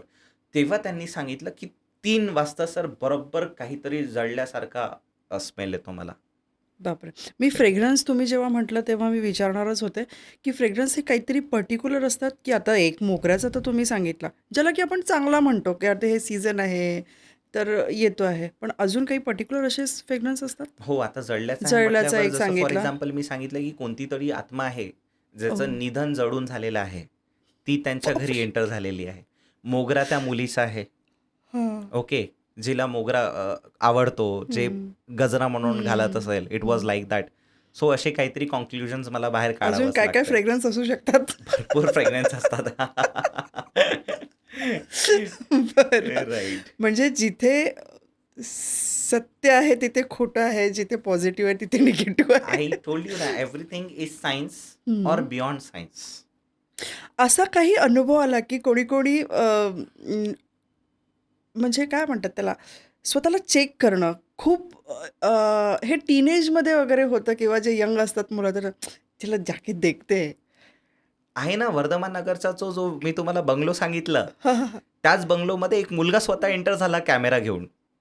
ओके. तो चढला भिंतीवर. हां. तो सगळं शूट करत होता. YouTubeवर रेडीली अवेलेबल आहे तो व्हिडिओ. बरं. तो मस्त व्हिडिओ बनवतोय आणि सडनली काहीतरी आवाज आला, तो पळून गेला तिथे. Okay. So it was like असे भरपूर एक्झाम्पल्स आहे. मला असं वाटते की जर निगेटिव्ह एनर्जीज आहे तर पॉझिटिव्ह पण आहे. बरं या एनर्जीसोबत एक प्रश्न असा येतो, की जिथे कोणाची रास खूप हलकी असते असं म्हणतात. त्यांना भूत-प्रेतची बाधा लवकर लागते. हे खरं आहे? म्हणू शकतो आपण चंद्र राशी खूप जास्त इम्पॅक्टेड असतो. बरं. राईट. हं. पण त्याच्यापेक्षा जर तुमच्या कुंडलीमधले काही प्लॅनेट स्ट्रॉंग असेल तर याचा इम्पॅक्ट नाही होत तुमच्यावर असं आपण म्हणू शकतो. आणि त्यातले सगळ्यात पहिले प्लॅनेट येतो सूर्यदेव. बरं. तुमच्या कुंडलीमध्ये जर सूर्य कारक स्ट्राँग होऊन असेल. असेल, येस हां. कारक बसलेले असेल, हं, हं. सूर्य उच्चचे बसलेले असेल, बरं. राईट, हं. किंवा सूर्य लग्नमध्ये आहे, लग्नेश तुमचे सूर्यदेव आहे आणि सूर्याची प्लेसमेंट व्यवस्थित असेल, त्याला शुभ सूर्य म्हणतो आपण, हं. तर तुम्हाला कधी याचा निगेटिव्ह इम्पॅक्ट नाही मग होत. सतत सूर्यदेवाला खुश करत राहा. त्यासाठी ते सूर्याला जल अर्पण करत राहणे जल अर्पण continuous. ते मेल और फिमेल दोघांनाही दोघंही करू लागू होतं. शकतात. तारक मेहताच्या उलटा चष्मामध्ये तो तो जेठालाल गडा कंटिन्यू सूर्यदेव कंटिन्यू प्रसन्न करत असतो. हो, ते दाखवलेलं. Exactly. बरं आता इतके ग्रह झाले. अभ्यास करत असताना किंवा आता जे रीलचा जमाना आहे, रीलमध्ये बरीच लोकं सांगतात, की वाईफला खुश ठेवलं तर तुमचा शुक्र चांगला राहतो. हे खरं आहे का? एक्झॅक्टली. बरं. आता वाईफ हा शुक्रला कनेक्टेड आहे. हं. बरोबर. काही नाही करायचं. आपल्या वाईफला चांदीची पायल घालून द्या. राईट. तो हं. बजेट नसेल तर आपल्याकडे इत्तर असतो. हं. तिच्या पायावर हलकंसं इत्तर लावा. तिने स्वतः नाही लावायचं आपण लावून द्यायचं. आपल्या हसबंडने. हाताने ओके. लावायचं. राईट. हां. त्यानंतर तिला प्रसन्न ठेवा. तर शुक्र हा आपल्या कुंडलीमध्ये खूप पॉझिटिव्ह होतो. किती सिंपल रेमेडी होती. हं. चांदीची जी पायल आहे ती आपण ती तिने कंटिन्यू घालायला पाहिजे? कंटिन्यू घालायला पाहिजे. बरं. एकदा हसबंडनी गिफ्ट दिली तर ती कंटिन्यू घालायला पाहिजे. नाही बजेट असेल तर इत्तर आहे घरी, फ्रेग्रन्स आहे, ते लावून द्यायचं रोज. हसबंड लोकांचा खर्च वाढवण्याचा सुरू आहे सर तुमचा. नाही पण Because हसबंड लोकांची इन्कम पण वाढेल ना त्यामुळे. हसबंड लोक स्वतःच्या वाईफला चांदी गिफ्ट द्या या द्यायलाच पॉडकास्टच्या हवी. इन्कम वाढवायचं असेल तर करावंच लागेल. आणि शुक्रवारी काय कॉस्मेटिक्स घेऊन द्या आणि हे ते सगळं शुक्रवारी कॉस्मॅटिक्स घेऊन द्या, तेव्हा शुक्र पॉझिटिव्ह होतो. अच्छा. आणि शुक्र निगेटिव्ह जर झालं, शुक्र is the planet of life partner, हम्म. पण शुक्र प्लॅनेट आहे लक्झरी, रॉयल्टीचा पण, बरं. लक्झरी आणि रॉयल्टीचा प्लॅनेट आहे शुक्र. हम्म. तर जर तुम्ही वाईफला हॅपी ठेवलं तर लक्झरी आणि रॉयल्टी पण तुमच्याकडे येईलच, मी 100% त्यावर येईल. येतच होती, कारण बरेच जोडपे असं असतात की त्यांच्या मॅरिड लाईफमध्ये प्रॉब्लेम्स असतात, तर त्यांनी काय करावं काय नाही करू, ते एक तर उत्तर मिळालं की वाईफला खुश ठेवा, खुश ठेव. कारण पॉईंट नंबर 1. हां, ते येस. तर आहेच. पॉईंट नंबर 2, आपण असं पण एक महत्त्वाची गोष्ट आहे की जी स्त्री असतो ना, हम्म. तिने नेहमी आपल्या हस्बंडचे पाय दाबायला हवे. हां, कारण विष्णू नारायण आणि लक्ष्मीची प्रतिमाच आपण तशी बघतो. एक्झॅक्टली. बिलकुल. हां. तर याला शनी शुक्रचं कनेक्शन म्हणतो. अच्छा. तुमचे हात शुक्र आहे, बर. तुमच्या हस्बंडचे लेग्स हम्म. शनी आहे. जेव्हा शनी आणि शुक्रचं कॉम्बिनेशन होत आहे ना, हां. तेव्हा प्रचंड धन येईल तुमच्या घरी. व्ह्युअर्स नक्की ऐका, हस्बंडकडनं फक्त घ्यायचं नाहीये, त्यांची सेवा पण सेवा पण करायची. करायची. पाय पण दाबून द्यायचं, लक्षात ठेवायला. बऱ्याच वेळेला असं आपल्या लक्षात येतं की घरची स्त्री कायम आजारी असते, कुठे ना कुठे तिला कुठला ना कुठला आजार होत असतो. अशा वेळेला काय रेमेडीज असतात, किंवा तिथे काही निगेटिव्ह एनर्जी आहे, किंवा काय रेमेडीज त्यांनी करायला पाहिजे? याच्यामध्ये मी तुम्हाला 1, 2, 3 हम्म. 3 आन्सर्स देणार. बर. पॉईंट नंबर 1, हम्म. हजबंडच्या कुंडलीमध्ये गडबड आहे. म्हणजे ज्याचा जर impact स्त्रीची तब्येत खराब असेल तर हस्बंडच्या? हजबंडच्या कुंडलीमध्ये, लाल किताबमध्ये भरपूर जागेवर असं लिहिलंय की या घरी जर तुमचा हा प्लॅनेट बसला असेल तर वाईफ आजारी. बर. It is written in the लाल किताब. म्हणजे ती कनेक्टेड आहे. एक्झॅक्टली. ओके. हम्म. पॉईंट नंबर 2, हम्म. I am talking about birth chart. 3. Point हम्म. नंबर 2, तुमच्या कुंडलीमध्ये काहीतरी गडबड आहे रिलेटेड टू दॅट हेल्थ. हम्म. पॉईंट नंबर 3, हम्म. हजबंडचा एक्स्ट्रा मॅरिटल अफेअर. काय सांगताय? येस. बघा, शुक्र पॉझिटिव्ह होतोय, हां. आणि जर तो एक्स्ट्रा मॅरिटल अफेअर करत असेल हम्म. तर तोच शुक्र निगेटिव्ह पण होईल. आणि तिचा इफेक्ट त्या वाईफला होतो. त्याचा शुक्रवर पडणार, म्हणजे जी त्याची वाईफ आहे. बापरे. राईट. तर सतत आजारी आहे, हम्म. याचा अर्थ असा आहे की एक तर त्याच्या बर्थ चार्टमध्ये प्रॉब्लेम, नाही तर वाईफच्या बर्थ चार्टमध्ये प्रॉब्लेम, हम्म. नाही तर एक्स्ट्रा मॅरिटल अफेअर. त्याच्यावरही रेमेडी आहेत. त्याच्यावर पण रेमेडी आहे. शुक्र व्यवस्थित करून घ्यायचा आहे त्यांनी आपला. पण Yes. आता शुक्र व्यवस्थित करायला तुम्ही सांगितलं हस्बंडला की वाईफला गिफ्ट द्या, पण त्याचं म्हणजे मे बी लेडीजचं पण असू शकतं, पण आता जेव्हा आपण जेंट्सची गोष्ट करतो तर त्याचं ऑलरेडी एक्स्ट्रा मॅरिटल अफेअर आहे, तर तो कसा काय वाईफला गिफ्ट देईल किंवा शुक्र चांगला करेल? नाही, असे पण भरपूर क्लाइंट्स आहे माझे. इधर एक्स्ट्रा मैरिटल अफेयर चल रहा है, आणि सांगतात पण, सर इसके वजह से तो कुछ नहीं हुआ होगा ना बिझनेस पे. अच्छा, असंही आहे. सांगावंच लागतं त्यांना की तुम्ही तुमच्या शुक्रासोबत वाईट करत आहे. Okay. If you are doing extra marital affair, it means you are playing with Venus. आणि जर तुमचा शुक्र खराब झाला कुंडलीमध्ये, तर तुम्ही लक्झरी रॉयल्टी तुम्हाला भेटणार नाही. Point number 1. पॉईंट नंबर 2, मिसेसला पण त्रास होईल. पण एवढं सांगूनही सुधारले आहेत का लोक? आहे, खूप जणांनी खरंच म्हणजे चांगले इम्प्रूव्हमेंट दिलेले आहे या गोष्टीमध्ये. ओके. येस. बरं, लाल किताबमध्ये काहीतरी दिवसांचा उल्लेख केलेला आहे की एवढे दिवसच ती रेमेडी करावी, if I am not wrong. Yes. तर काय त्याच्या मागचं लॉजिक आहे? त्याच्या मागे लॉजिक असं आहे ते की काही- दिवस आधी सांगा Yes. लोकांना. 43 डेजची रेमेडीज येतो लाल किताबमध्ये भरपूर, तर ती हम्म. 43 दिवस आपल्याला करावंच लागते. हम्म. जेव्हा कोणतीही रेमेडी पंडित रूपचंद जोशीजींनी आपल्याला 43 दिवस करायला सांगितली आहे, हम्म. याचा अर्थ असा आहे की ते प्लॅनेट शिफ्ट करत आहे from one house to another house. आणि ते 48 दिवसात शिफ्ट होतात. एक्झॅक्टली. 43 डेज आपल्याला प्लॅनेट शिफ्टिंगची विधी आपण याला म्हणतो लाल किताबमध्ये. बरं, प्लॅनेट फिजिकली तिथेच आहे, म्हणजे तुमची जी कुंडली आहे ती तिथेच आहे. याला आपण आर्टिफिशियल शिफ्टिंग म्हणतो. बरं. आणि आर्टिफिशियल शिफ्टिंगमध्ये पण खूप लोकांचे प्रॉब्लेम सॉल्व्ह झालेले आहे ॲक्च्युली. आणि अर्ध्यातच झालं तर त्यांना वाटत असेल तर Failed. सोडतात. फेल्ड करू शकत नाही. 43 डेज कंटिन्यू करणे म्हणजे करणेच. आणि त्यामध्ये पण जर फिमेल्सला पिरियड्स वगैरे आले, हां. तर आता काय करावं लागेल, ते 5 डेजचं एक वेगळा कॉन्सेप्ट येतोय. हम्म. लाल कपडा घ्यायचा, लाल कपडा घ्यायचा, तिथे तांदूळ असतं आपले, एखाद चम्मच ओले करून त्या लाल ते कपड्यामध्ये पांढरे बांधायचं. लाल की काय? पांढरेच. पांढरेच बरं. चालेल, काही प्रॉब्लेम नाही. लाल कपड्यामध्ये बांधायचं हम्म. आणि स्वतःजवळ ठेवून द्यायचं जोपर्यंत पिरियड्स आहे. बरं. पिरियड्सचा फ्लो जसा कंप्लीट झाला त्यानंतर ते तांदूळ आपण एका झाडाखाली ठेवून द्यायचं, कुठला पण झाड चालेल, काही प्रॉब्लेम नाही. ते काढून. हां. हं. आणि नेक्स्ट डे पासून रेमेडी स्टार्ट करायची. मग ते 4-5 डेजचा गॅप काउंट नाही होत. बरं. मग नेक्स्ट डे पासून नेक्स्ट डेचा गॅप जो काउंट आहे तो नेक्स्ट डेचा सुरू होऊन जातो. म्हणजे 21 दिवस आपण केलं, पिरियड झाले, 5 डेज ठेवलं, तर मग नेक्स्ट डे 6th डे पासून आपण जेव्हा रेमेडी सुरू करू तर तो 22nd डे राहील. बरं. गॅप पण हे काउंट. 46 डे बोलले ना तुम्ही? येस, 43 सॉरी 43 डेज ती केलीच पाहिजे केलीच पाहिजे. है ना, त्याचा इफेक्ट आहे आणि आहे. ते आर्टिफिशियल जरी असली तरी ते इफेक्टिव्ह आहे. इफेक्टिव्ह आहे. आर्टिफिशियल शिफ्टिंग खूप चांगल्या लोकांना रिझल्ट्स देतात. म्हणजे इवन हेल्थवर ज्याचा रिझल्ट डॉक्टर्स नाही देऊ शकत ना, त्याचा रिझल्ट हे 43 डेवाले रेमेडीज देतात. पण जे या विद्येला मानत नाही किंवा आय कॅन से नास्तिक लोक जे आहेत त्यांना तुम्ही कसं सायंटिफिकली समजून सांगाल ह्या सगळ्या गोष्टी? त्यांना मी अशी रेमेडी देतच नाही. त्यांना मी सायंटिफिक रेमेडीज सांगतो. जशा? जसं फॉर एक्झाम्पल चंद्र स्ट्रॉंग करायचं असेल तर मी त्यांना मेडिटेशन करायला लावतो. बर मंगळ स्ट्रॉंग करायचं असेल तर मी त्यांना एक्झरसाईज करायला लावतो. बर शनी स्ट्रॉंग करायचं असेल, मी बघून घेतोय, तर मी त्यांना फक्त डिसिप्लिन फॉलो करायला लावतो. सन स्ट्रॉंग करायचं असेल, so I always tell them respect your work, you respect your father. बरोबर, तेवढं करायला लावतोय.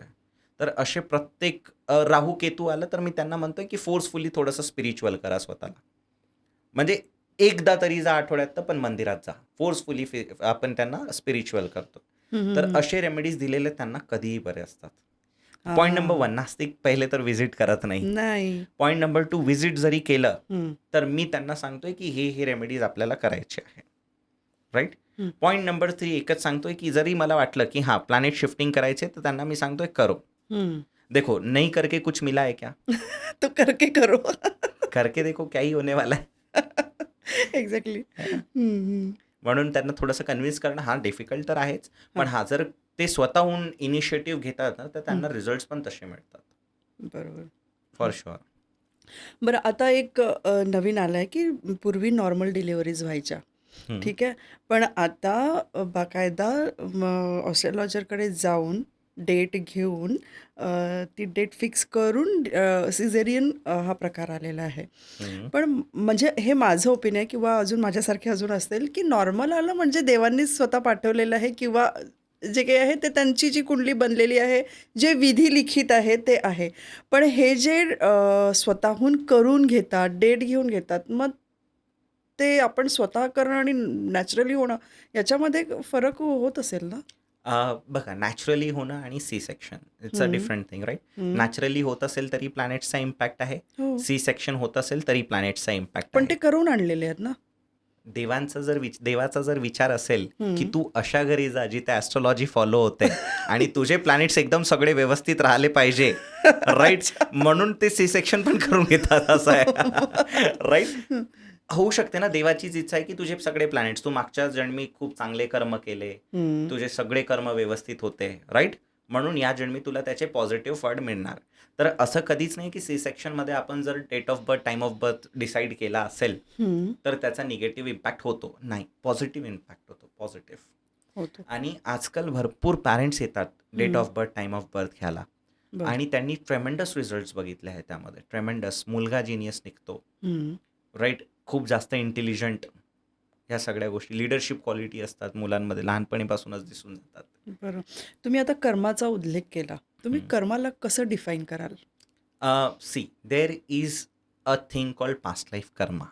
बरोबर. पास्ट लाईफ कर्मा हा खरंच खूप जास्त इम्पॅक्ट करतो आपल्या म्हणजे पूर्वजन्म वगैरे असं ते आलं सगळं? येस. आता तुम्हाला एक गोष्ट माहिती असेल, आपण कधी कधी काहीतरी करत आहोत आणि आपल्या डोक्यामध्ये सडनली असं वाटते की यार ये तो पहिले मैंने झालंय माझ्यासोबत कधीतरी असं. Exactly. असंच वाटतं ना आपल्याला राईट, की झालं आहे. ही सिच्युएशन झाली आहे कधीतरी. ऍक्च्युली तुमच्यासोबत आपण जे आता बोलत आहो ना, ते ऑलरेडी 2 गोष्टी आहे. एक तर पॅरलल वर्ल्डमध्ये झालं आहे, बरं. किंवा दुसरं ऑलरेडी पास्टमध्ये झालेलं आहे. म्हणजे यापूर्वी हे होऊन गेलेलं आहे. होऊन गेलेलं आहे हे सगळं. It is already there. आणि म्हणून तुम्हाला हे आठवते, त्यावेळेस जे झालं ना ते तुम्हाला आता आठवते की हा ये तो ऑलरेडी होके गया आहे. तुम्हाला ते माहिती असेल ना, बजरंग बलीजी जेव्हा पाताळ लोकमध्ये जातात तेव्हा तिथे खूप साऱ्या रिंगचा कलेक्शन असतो, मग तिथे भेटत कोणी जाते भेटत येस जाते. हां, मग तेव्हा तिथे कोणी सांगतं बेटा तुम्ही पहिली बार नाही आ रहे हो युगो तुम्ही युगो तक आके गए हो. कंटिन्युअस हं, आलेले आहे हं, आणि पुढे पण तुम्ही येत राहाल so it is all cycle हं, तर आपण जे त्या वेळेवर कर्म केले ते कंपल्सरी नाही की त्या वेळेवरच रिझल्ट देईल हं, ते आपल्याला या वेळेवर पण रिझल्ट देतात राईट जसं ट्विन्स फॉर एक्झाम्पल हं, हं, हं. मला खूप क्लायंट्स असे विचारतात की सर जुडवा मुलांच्या कुंडल्या कशा बघायच्या हो, कारण त्या ॲट अ टाईम जन्माला आले आहेत. दोन आहे वेगवेगळे. पण त्यांच्या कुठले सेम असतात मग? कुंडली ऑब्विसली सेम असेल कन्फर्म कारण पण 1 डेट ऑफ बर्थ मिनिटाचा जरी हे असला तरी? तरी मी सांगितलं ना वैदिकमध्ये 5 minutes plus minus will give you the same result 5 मिनिटं प्लस मायनस सेमच रिझल्ट देईल तुम्हाला पण मग त्या दोघांचं करिअर वाईज, बाकी सगळं वाईज सगळं सेम होत राहतं, असं आहे? असं तर नाही होत? नाही होत मी पण सांगतोय म्हणजे भरपूर असे ट्विन्स असतात एक खूप जास्त ग्रो करतोय हां. करिअरमध्ये एक स्ट्रगल करतोय हं, मी सांगितलं होतं ना पास्ट लाईफ त्या वेळेवर जे तुम्ही कर्म केले ना हं. त्याचा इम्पॅक्ट या जन्मी 100% होईल पण त्यावेळेला असा प्रश्न येतो, की कर्म कोणी पाहिले आहे? पुनर्जन्म कोणी पाहिला आहे? एक्झॅक्टली त्यामुळे आपल्याला प्रेझेंट लाईफ कर्माला ओके करावंच लागेल अच्छा. आता एकाचा ग्रोथ झाला हं, आणि एकाचा ग्रोथ नाही होत आहे त्याच्या मागे एक कर्म नाही आहे दोन आहे हं. तुमचा तो पास्ट लाईफवाला जो तुम्ही केलेला आहे हां. आणि दुसरा तुमचा करंट लाईफवाला करंट. जो तुम्ही करत आहे ट्विन्स आहे हं, एक मम्मी एक लगातार आपल्या आईचे पाय दाबून देत आहे हं. राईट सेवा. सेवा करत आहे हं, फादरला व्यवस्थित पाणी आणून देत आहे हं. डिसिप्लिन्ड आहे गुरुच्या मंदिरात जात आहे दुसरा बसून कीबोर्डवर म्हणजे आपला गेम खेळत असेल राईट बढिया हेडफोन्स ऐकून गाणे ऐकत असेल काही कर्म नाही तर हं, अशा वेळेवर त्याचं करंट लाईफ कर्म आहे ना इम्पॅक्ट करेल कुंडली दोघांची सेम आहे हं. बरोबर आउटपुट दोघांची सेम नाही येणार कारण एक कुंडलीमध्ये जरी चंद्र निगेटिव्ह असेल तोच दुसऱ्या व्यक्तीच्या कुंडलीमध्ये चंद्र निगेटिव्ह आहे कारण दोघांचा date of birth same time of आहे. बर्थ सेम आहे सगळं हं, राईट हं, हं. पण याचा पॉझिटिव्ह का होतोय कारण तो आईची सेवा करत आहे रेमेडी आहे ओके. आईची सेवा केल्याने चंद्र चांगला होतो कन्फर्म्ड आहे राईट तर यांनी आपला चंद्र चांगला करून घेतलं तर त्याला पॉझिटिव्ह रिझल्ट्स मिळाले हं. डायरेक्टली असो इनडायरेक्टली असो त्याला थोडी ना माहिती चंद्र स्ट्रॉंग होत आहे मी आईचे पाय दाबून देतोय बाबाला पाणी आणून देतोय मी हं. डिसिप्लिन्ड आहो मी अभ्यास करतोय त्यांना नाही माहिती ना हां. दे आर पण ते होत चाललंय. एक्झॅक्टली कर्म होत चाललेले आहे. आणि त्यामुळे ट्विन्समध्ये डिफरंट रिझल्ट येतातच 100% याचा अर्थ असा होता की एक रेमेडी करत आहे एक नाही करत आहे हां, ती दॅट इज करंट लाईफ कर्मा तुम्ही इतक्या रेमेडीज सांगितल्या ज्याच्यामध्ये पूजा, पाठ आणि दानधर्म पण असेल कदाचित. पण लाल किताबमध्ये प्रत्येकालाच पूजा लागू आहे असं नाही आहे, प्रत्येकालाच दानधर्म नाही आहे असं आहे का?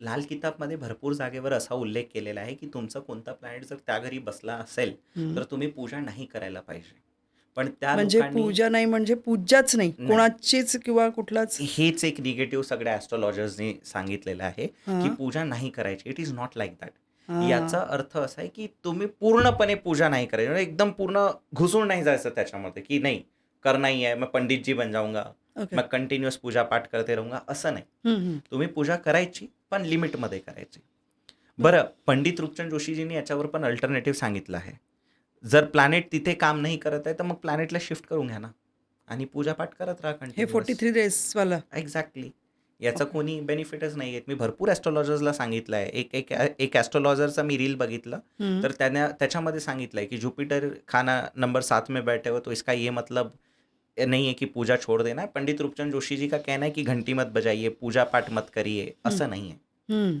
याचा अर्थ असा आहे की पंडित रूपचंद जोशीजींनी सांगितलं नाही करायचं पण त्यांनी अल्टरनेटिव्ह पण सांगितलं ना शिफ्ट करून टाका प्लॅनेट आणि मग तुम्हाला जे वाटते ते करा बरं.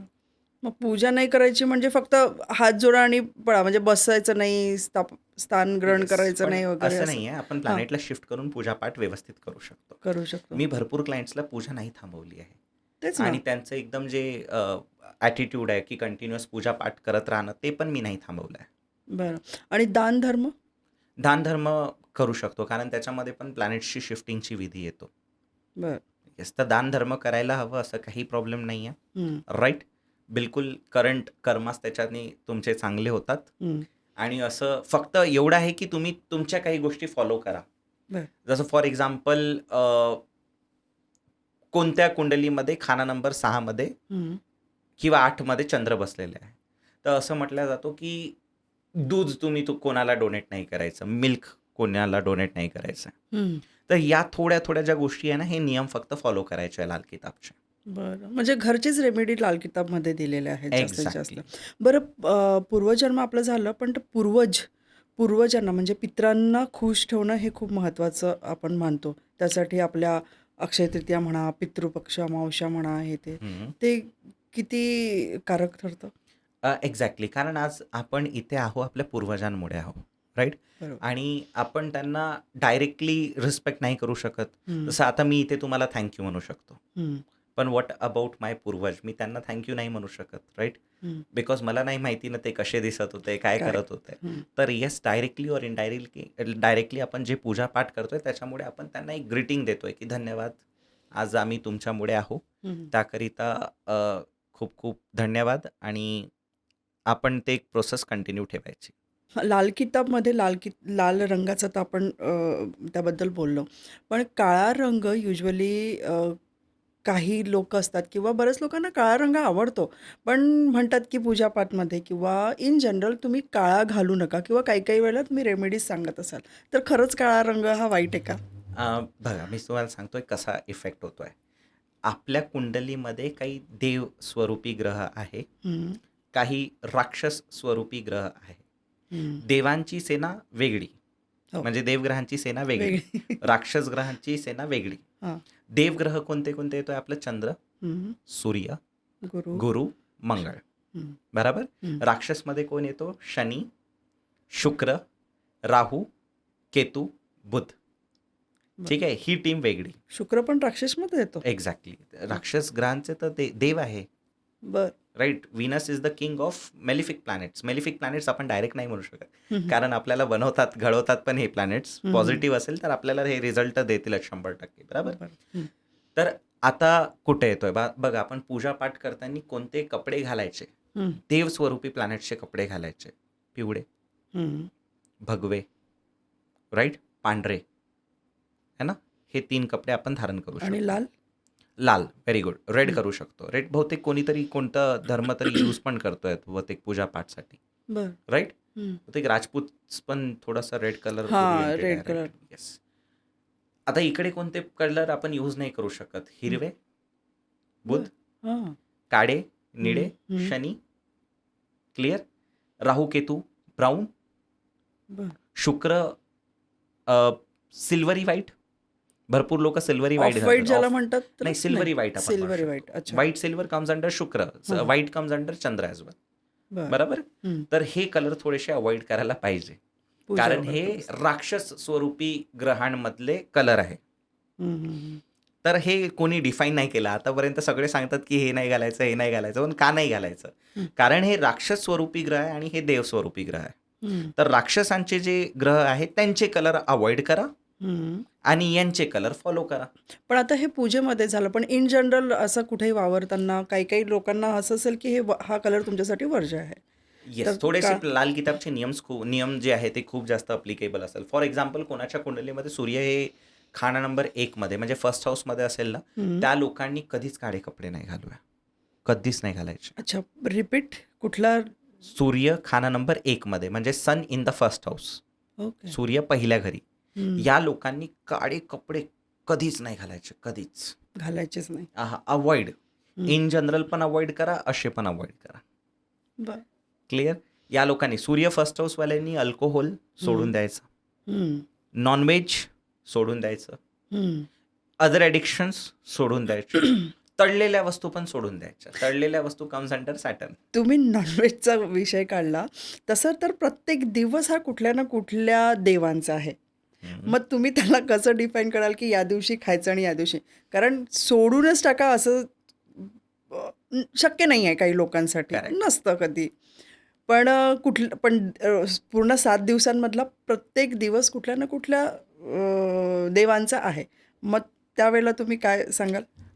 कुठल्या दिवशी खायचं आणि कुठले नाही? नॉनव्हेजसाठी मी अवॉइडच करायला याकरिता लावतो आणि सोडतात पण क्लायंट्स, असं नाही की नाही सोडत. हम्म. मी अवॉइड याकरिता करायला लावतो ना त्यांना, कारण तुमच्या कुंडलीमधले 11th हाऊसमध्ये जे पण प्लॅनेट्स असेल हम्म. ते निगेटिव्ह काम करतात. पण ते जर तुम्ही तुम्ही सूर्याच्या बद्दल सांगितलं की ज्याच्यामध्ये 11th हाऊसमधले पण प्लॅनेट्स इफेक्ट करतात. बरं. आणि इन जनरल इन जनरल पण 11th हाऊसमधले प्लॅनेट इफेक्ट करतात. अच्छा. म्हणजे तुम्ही जर नॉनव्हेज खाल्लं तर तुमच्या कुंडलीमधले 11th हाऊसमधले प्लॅनेट हम्म. जो पण बसला असेल तो निगेटिव्ह होईलच 100% आणि इन्कमवर मार टाकेल डायरेक्ट. बरं. Point म्हणजे number मला one. नॉनव्हेज खाऊच नाही. एक्झॅक्टली. नॉनव्हेज सोडल्यानंतर इन्कममध्ये माझ्या भरपूर क्लायंट्सनी पॉझिटिव्ह रिझल्ट्स बघितले. पण ज्यांना सोडायचं नाहीये कमी इनकमवर काम चालवलं पाहिजे. जो मिल रहा है उसी में खुश हो जाओ, कोई दिक्कत नहीं. काही ऑप्शन नाही. जनरली तुम्ही टॉप लेवलचे जेव्हा बिझनेसमॅन बघाल ना मॅम, ते ते सात्विक आहेत. खरंच सात्विक आहे. अच्छा. अजून एक विषय येतो की खूप लोकांना स्वप्न दिसतात आणि त्या स्वप्नांचा अर्थ असतो. लाल किताबमध्ये असं काही आहे त्यांच्या स्वप्नांबद्दल? नाही, स्वप्नांबद्दल लाल किताब असं काही सांगत नाही, but in general yes, connection तर नॉर्मली पण असतातच. हम्म. जसं फॉर एक्झाम्पल कोणाला भरपूर लोकांना साप दिसतो हम्म. स्वप्नात, हम्म. तर याचा अर्थ असा आहे की कालसर्पदोषवर त्यांनी काम करायला हवं. राईट. हम्म. निगेटिव्ह इफेक्ट येतो, निगेटिव्ह काहीतरी होतो. काही लोकांना फॉर एक्झाम्पल पांढरा घोडा पण दिसतोय, तर याचा अर्थ असा आहे की काही बेनिफिट्स होणार आहे आपल्याला. बरं. किंवा काही पांढऱ्या positives. कलरच्या काही वस्तू किंवा कधी कधी Exactly. स्त्री दिसते पांढरे कपडे घातलेली. एक्झॅक्टली. तर ते बेनिफिट आहे. अच्छा. आणि Confirm व्हिडिओ केलं. वगैरे दिसली तर? तरी पण बेनिफिट आहे, हम्म. कारण पॉझिटिव्हिटीचा संकेत असतोय. बरं. आता पण आपण याला असं पण क्लिअर करू शकतोय की देवस्वरूपी जे ग्रह आहे हम्म. त्यांच्या संबंधित वस्तू जर दिसत आहे स्वप्नात, हम्म. बरोबर, तर ते पॉझिटिव्ह रिझल्ट देईलच 100%. राक्षस स्वरूपी ग्रहांच्या वस्तू दिसत आहे हम्म. तर त्या निगेटिव्ह रिझल्ट देतील तुम्हाला. But at the end of the day it's even a kind of your subconscious mind. होऊ शकते की तुम्ही सबकॉन्शियस माइंडमध्ये विचार करून काहीतरी काहीतरी विचार. बसले आणि हां. ते आलं स्वप्नात. पण तुमची कुंडली चांगली असेल तर कोणाचाच इम्पॅक्ट तुमच्यावर होणार नाही. बरोबर. आता मी पण निगेटिव्ह स्वप्न भरपूरदा बघतोय, पण मला काहीच इम्पॅक्ट होत नाही त्यांचा. किंवा कधी कधी असं वाटतं की आपण झोपलोय की 15-20 मिनिटाची झोप आहे आणि त्याच्यात स्वप्न दिसतात. बऱ्याच लोकांना होत असेल असं. होतोच. राईट. इट मीन्स जर प्लॅनेटनी सांगितलं आहे की हम्म. त्याच्यावरती काम करायचं, जसं कालसर्पदोषमध्ये सांगितलं आहे की हां, कालसर्पदोषची पूजा करा. जर तुम्हाला स्वप्नामध्ये स्नेक्स दिसत असेल हम्म. तर yes, you have to take care of Kalsarpdosh. बरं. तुम्हाला काळजी घ्याच लागेल. तुम्ही हे म्हटल्यावर मला एक आठवलं की मांगलिक कुंडली ही खूप डेंजर असते. खूप लोकांचे करत असलेले काम मागे होतात, लग्न जुळत नाही. ते त्याचा किती किती इफेक्ट आहे लोकांवरती आणि कसं काम करतं? 100% बघा, एक खूप चांगला प्रश्न तुम्ही मांडलाय. बघा काय होतं ना, मंगळ दोष लोकांना असं वाटतं की लग्न डिले करते, हम्म. लग्न तोडते हम्म. किंवा मॅरेज लाईफमध्ये काही प्रॉब्लेम क्रिएट करते. याच्या बियॉन्ड आहे. आणि मी भरपूर पॅरेंट्सला म्हणतोय की तुमच्या मुलाच्या कुंडलीमध्ये मंगळ दोष आहे, आपल्याला काम करावं लागेल. हम्म. ते म्हणतात लग्नाच्या वेळेस बघून घेऊ. मग मांगलिकच मुलगी बघावी येस, असं म्हणतात ना? असं पण म्हणतात, पण काही कॉम्बिनेशन्स त्याला न्यूट्रलाइज सुद्धा करतात. असं पण नाहीये, न्यूट्रलाइज पण कॉम्बिनेशन्स करणारे भरपूर आहे. हम्म. पण हां, मंगळ फक्त मॅरेजमध्ये नाही, मंगळ कामात अडथळे आणणं, हम्म. ॲग्रेसिव्ह करतो, जिद्दी बनवतो, ॲक्सिडेंट्स अँड इंजुरीज पण करून देतोय. असे काहीतरी निगेटिव्ह इम्पॅक्ट्स मार्स करतोच, म्हणजे करतोच. हम्म. लाल किताबनी मंगळ जिथे बसलेला आहे हम्म. त्या घराणी तो व्यक्ती अग्रेसिव्ह होणार म्हणजे होणार. जसं फर्स्ट हाऊसमध्ये बसलाय, फर्स्ट हाऊस इज यू, हम्म. तुम्ही स्वतः, तुम्हाला अग्रेसिव्ह करेल. बरं. ठीक आहे. 7th हाऊसमध्ये लाईफ पार्टनरला अग्रेसिव्ह करेल किंवा तुम्हाला अग्रेसिव्ह करेल टुवर्ड्स लाईफ पार्टनर. बरं. ठीक आहे. म्हणजे मार्स जिथे बसला तिथे अग्रेशन येणं आहे, मग कन्फर्म. त्याला काही रेमेडी? खूपच सुंदर रेमेडी मी देतोय बघा. म्हणजे आपल्या व्ह्युअर्ससाठी पण आज एक खूप चांगला ॲडव्हान्टेज मिळेल, कारण मंगळ दोषच्या कुंडल्या फार फार भरपूर आहेत. येतात. हम्म. येस. हम्म. मंगळवारी फक्त बजरंगबलीजीच्या मंदिरात जाणे, हम्म. झाडू मारायचा व्यवस्थित, बरं. पोछा मारायचा. Point number 1. हम्म. पॉईंट नंबर 2, हे झाल्यावर हनुमान चालिसाचा पाठ वाचायचा. 1 नाही तर 7 वेळा, 7 टाइम्स. हम्म. त्यानंतर आपले विळ्याची पानं असतात, जे पान खातो आपण, हो. कपुरी, हम्म. त्या ते 2 पान एकावर एक ठेवायचं हम्म. आणि त्याच्यावरती मोतीचूरचा लाडू ठेवायचा. मोतीचूरचा लाडू. बरं. मंगळ दोषचे इफेक्ट एकदम न्यूट्रलाइज होऊन जातं. याच्यावर पण आणखी एक खूप पॉवरफुल रेमेडी आहे. दोन्ही पॉवरफुल आहेत असे, म्हणजे दोघांपैकी एकही करू शकतो किंवा दोनही केले तर अतिउत्तम. हम्म. उज्जैनमध्ये मंगळेश्वर मंदिर आहे, मंगलनाथ मंदिर. हम्म. तिथं जायचं आणि तिथे मंगळवार शांती करायची मंगळवारी. हम्म. ती प्रोफेशनली एक वेळाच करायचं म्हणजे एक काही एक वेळा केलं तरी चालेल, वर्षातून एकदा केलं तरी चालेल. बर पण खूप जास्त त्याचे रिझल्ट्स मिळतात आणि खूप जास्त त्याचे बेनिफिट्स मिळतात. आपल्याला असं वाटते की आपण त्या मंदिरात दर्शनाला गेलो, तिथे पंडितजी उभे राहतात, आपल्याला असं वाटतं अरे कमर्शियल आहे है ना, हो पैसे कमाने के लिए बैठे हुए आहे. नाही, पण त्याचे रिझल्ट्स खूप चांगले मिळतात. बर थँक्यू सर. इतकंला आपण थोडं शेवटावरच आलेलो आहे. फक्त 2 प्रश्न विचारावेसे वाटतात मला, की कधी-कधी पूजा करत असताना बरीच लोकं आहे, की त्यांना रडायला येतं. ते चांगले संकेत आहे की वाईट? नाही, चांगली संकेत आहे, बिकॉज आपण स्पिरिच्युअलिटीच्या नेक्स्ट लेवलवर असतो. आपलं कनेक्शन बनत आहे देवासोबत. हं, राईट, आपलं कनेक्शन जर देवासोबत बनत आहे, तो इट्स अ गुड संकेत. वी आर हं. Feeling that divine power. Okay. आपण त्या पॉवरला कनेक्ट होतोय, म्हणून आपण ते कंट्रोल नाही करू शकतोय. तर ते अश्रूंच्या फॉर्ममध्ये बाहेर येतं. ओके. म्हणजे तो चांगला संकेत आहे. चांगला संकेत आहे. आणि पूजाच्या वेळेस हसणं हे चांगलं संकेत नाही, पण रडणं हे चांगलं संकेत आहे फॉर शुअर. बरं. आणि घरात खूप मुंग्यांचा वास असणं किंवा खूप लगेच मुंग्या लागतात वगैरे लाल किंवा कशा, तर ते निगेटिव्ह एनर्जीकडे जातं की काय? It is not at all define that weather it is negative or हं, पॉझिटिव्ह. हं, बट येस, आपण मुंग्या म्हणण्याऐवजी मुंग्याचं कनेक्शन तसं नाही आहे. हं, जसं लाल मुंग्या मंगळांकडे जातो, काळ्या मुंग्या शनीकडे जातो. हं. दोनही प्लॅनेट तुमच्या कुंडलीमध्ये चांगले बसले असेल तर मग? पॉझिटिव्ह रिझल्टच देईल. हं, निगेटिव्ह बसले असेल तर निगेटिव्ह रिझल्टच देईल. हं. पण हा पाल हां, भिंतीवर दिसतं, लोक हां. घाबरतात, अरे बापरे, मी राईट. घाबरते सर. आपण मग बाहेर काढायच्या मागे झाडू घेऊन येतो, राईट. जोपर्यंत बाहेर जाणार नाही, तोपर्यंत तिच्या मागे लागणं. एक्झॅक्टली. ते पण चांगले संकेत आहे? चांगले संकेत आहे. बापरे! एक्झॅक्टली. मग किती पाल. कधी-कधी म्हणजे मी तर म्हणते, की फॅमिली आहे माझ्या घरात पालांची. येस. तर मग त्यावेळेला खूप काढायचं चांगली नाही. गोष्ट आहे. नाही काढायचं, बिलकुल. वाढू द्यायची ती फॅमिली. म्हणजे मला स्ट्रॉंग व्हावं लागणार आहे. एक्झॅक्टली. लक्ष्मी येतो घरी आपल्या. जर घरी आपल्या पाल आली ना, सो येस, लक्ष्मीचा स्वरूप आहे. बापरे सर! बच्चांपासून मोठीपर्यंत आहे.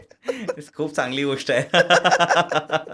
याचा चला, पॉझिटिव्ह पहिल्या साईड. व्ह्युअर्सला पण सांगावं लागेल, की पालीला घाबरू नका, हे मी घाबरत सांगते तुम्हाला.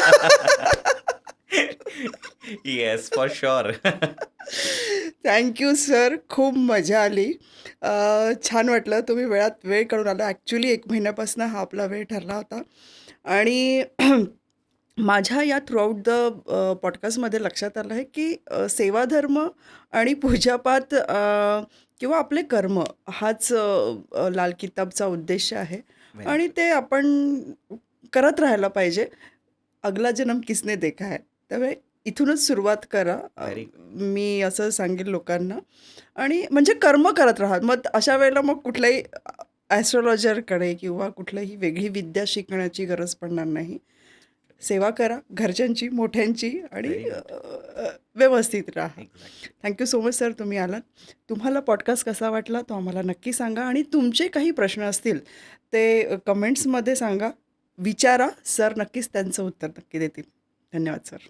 Thank you so much ma'am. Thank you everyone. धन्यवाद.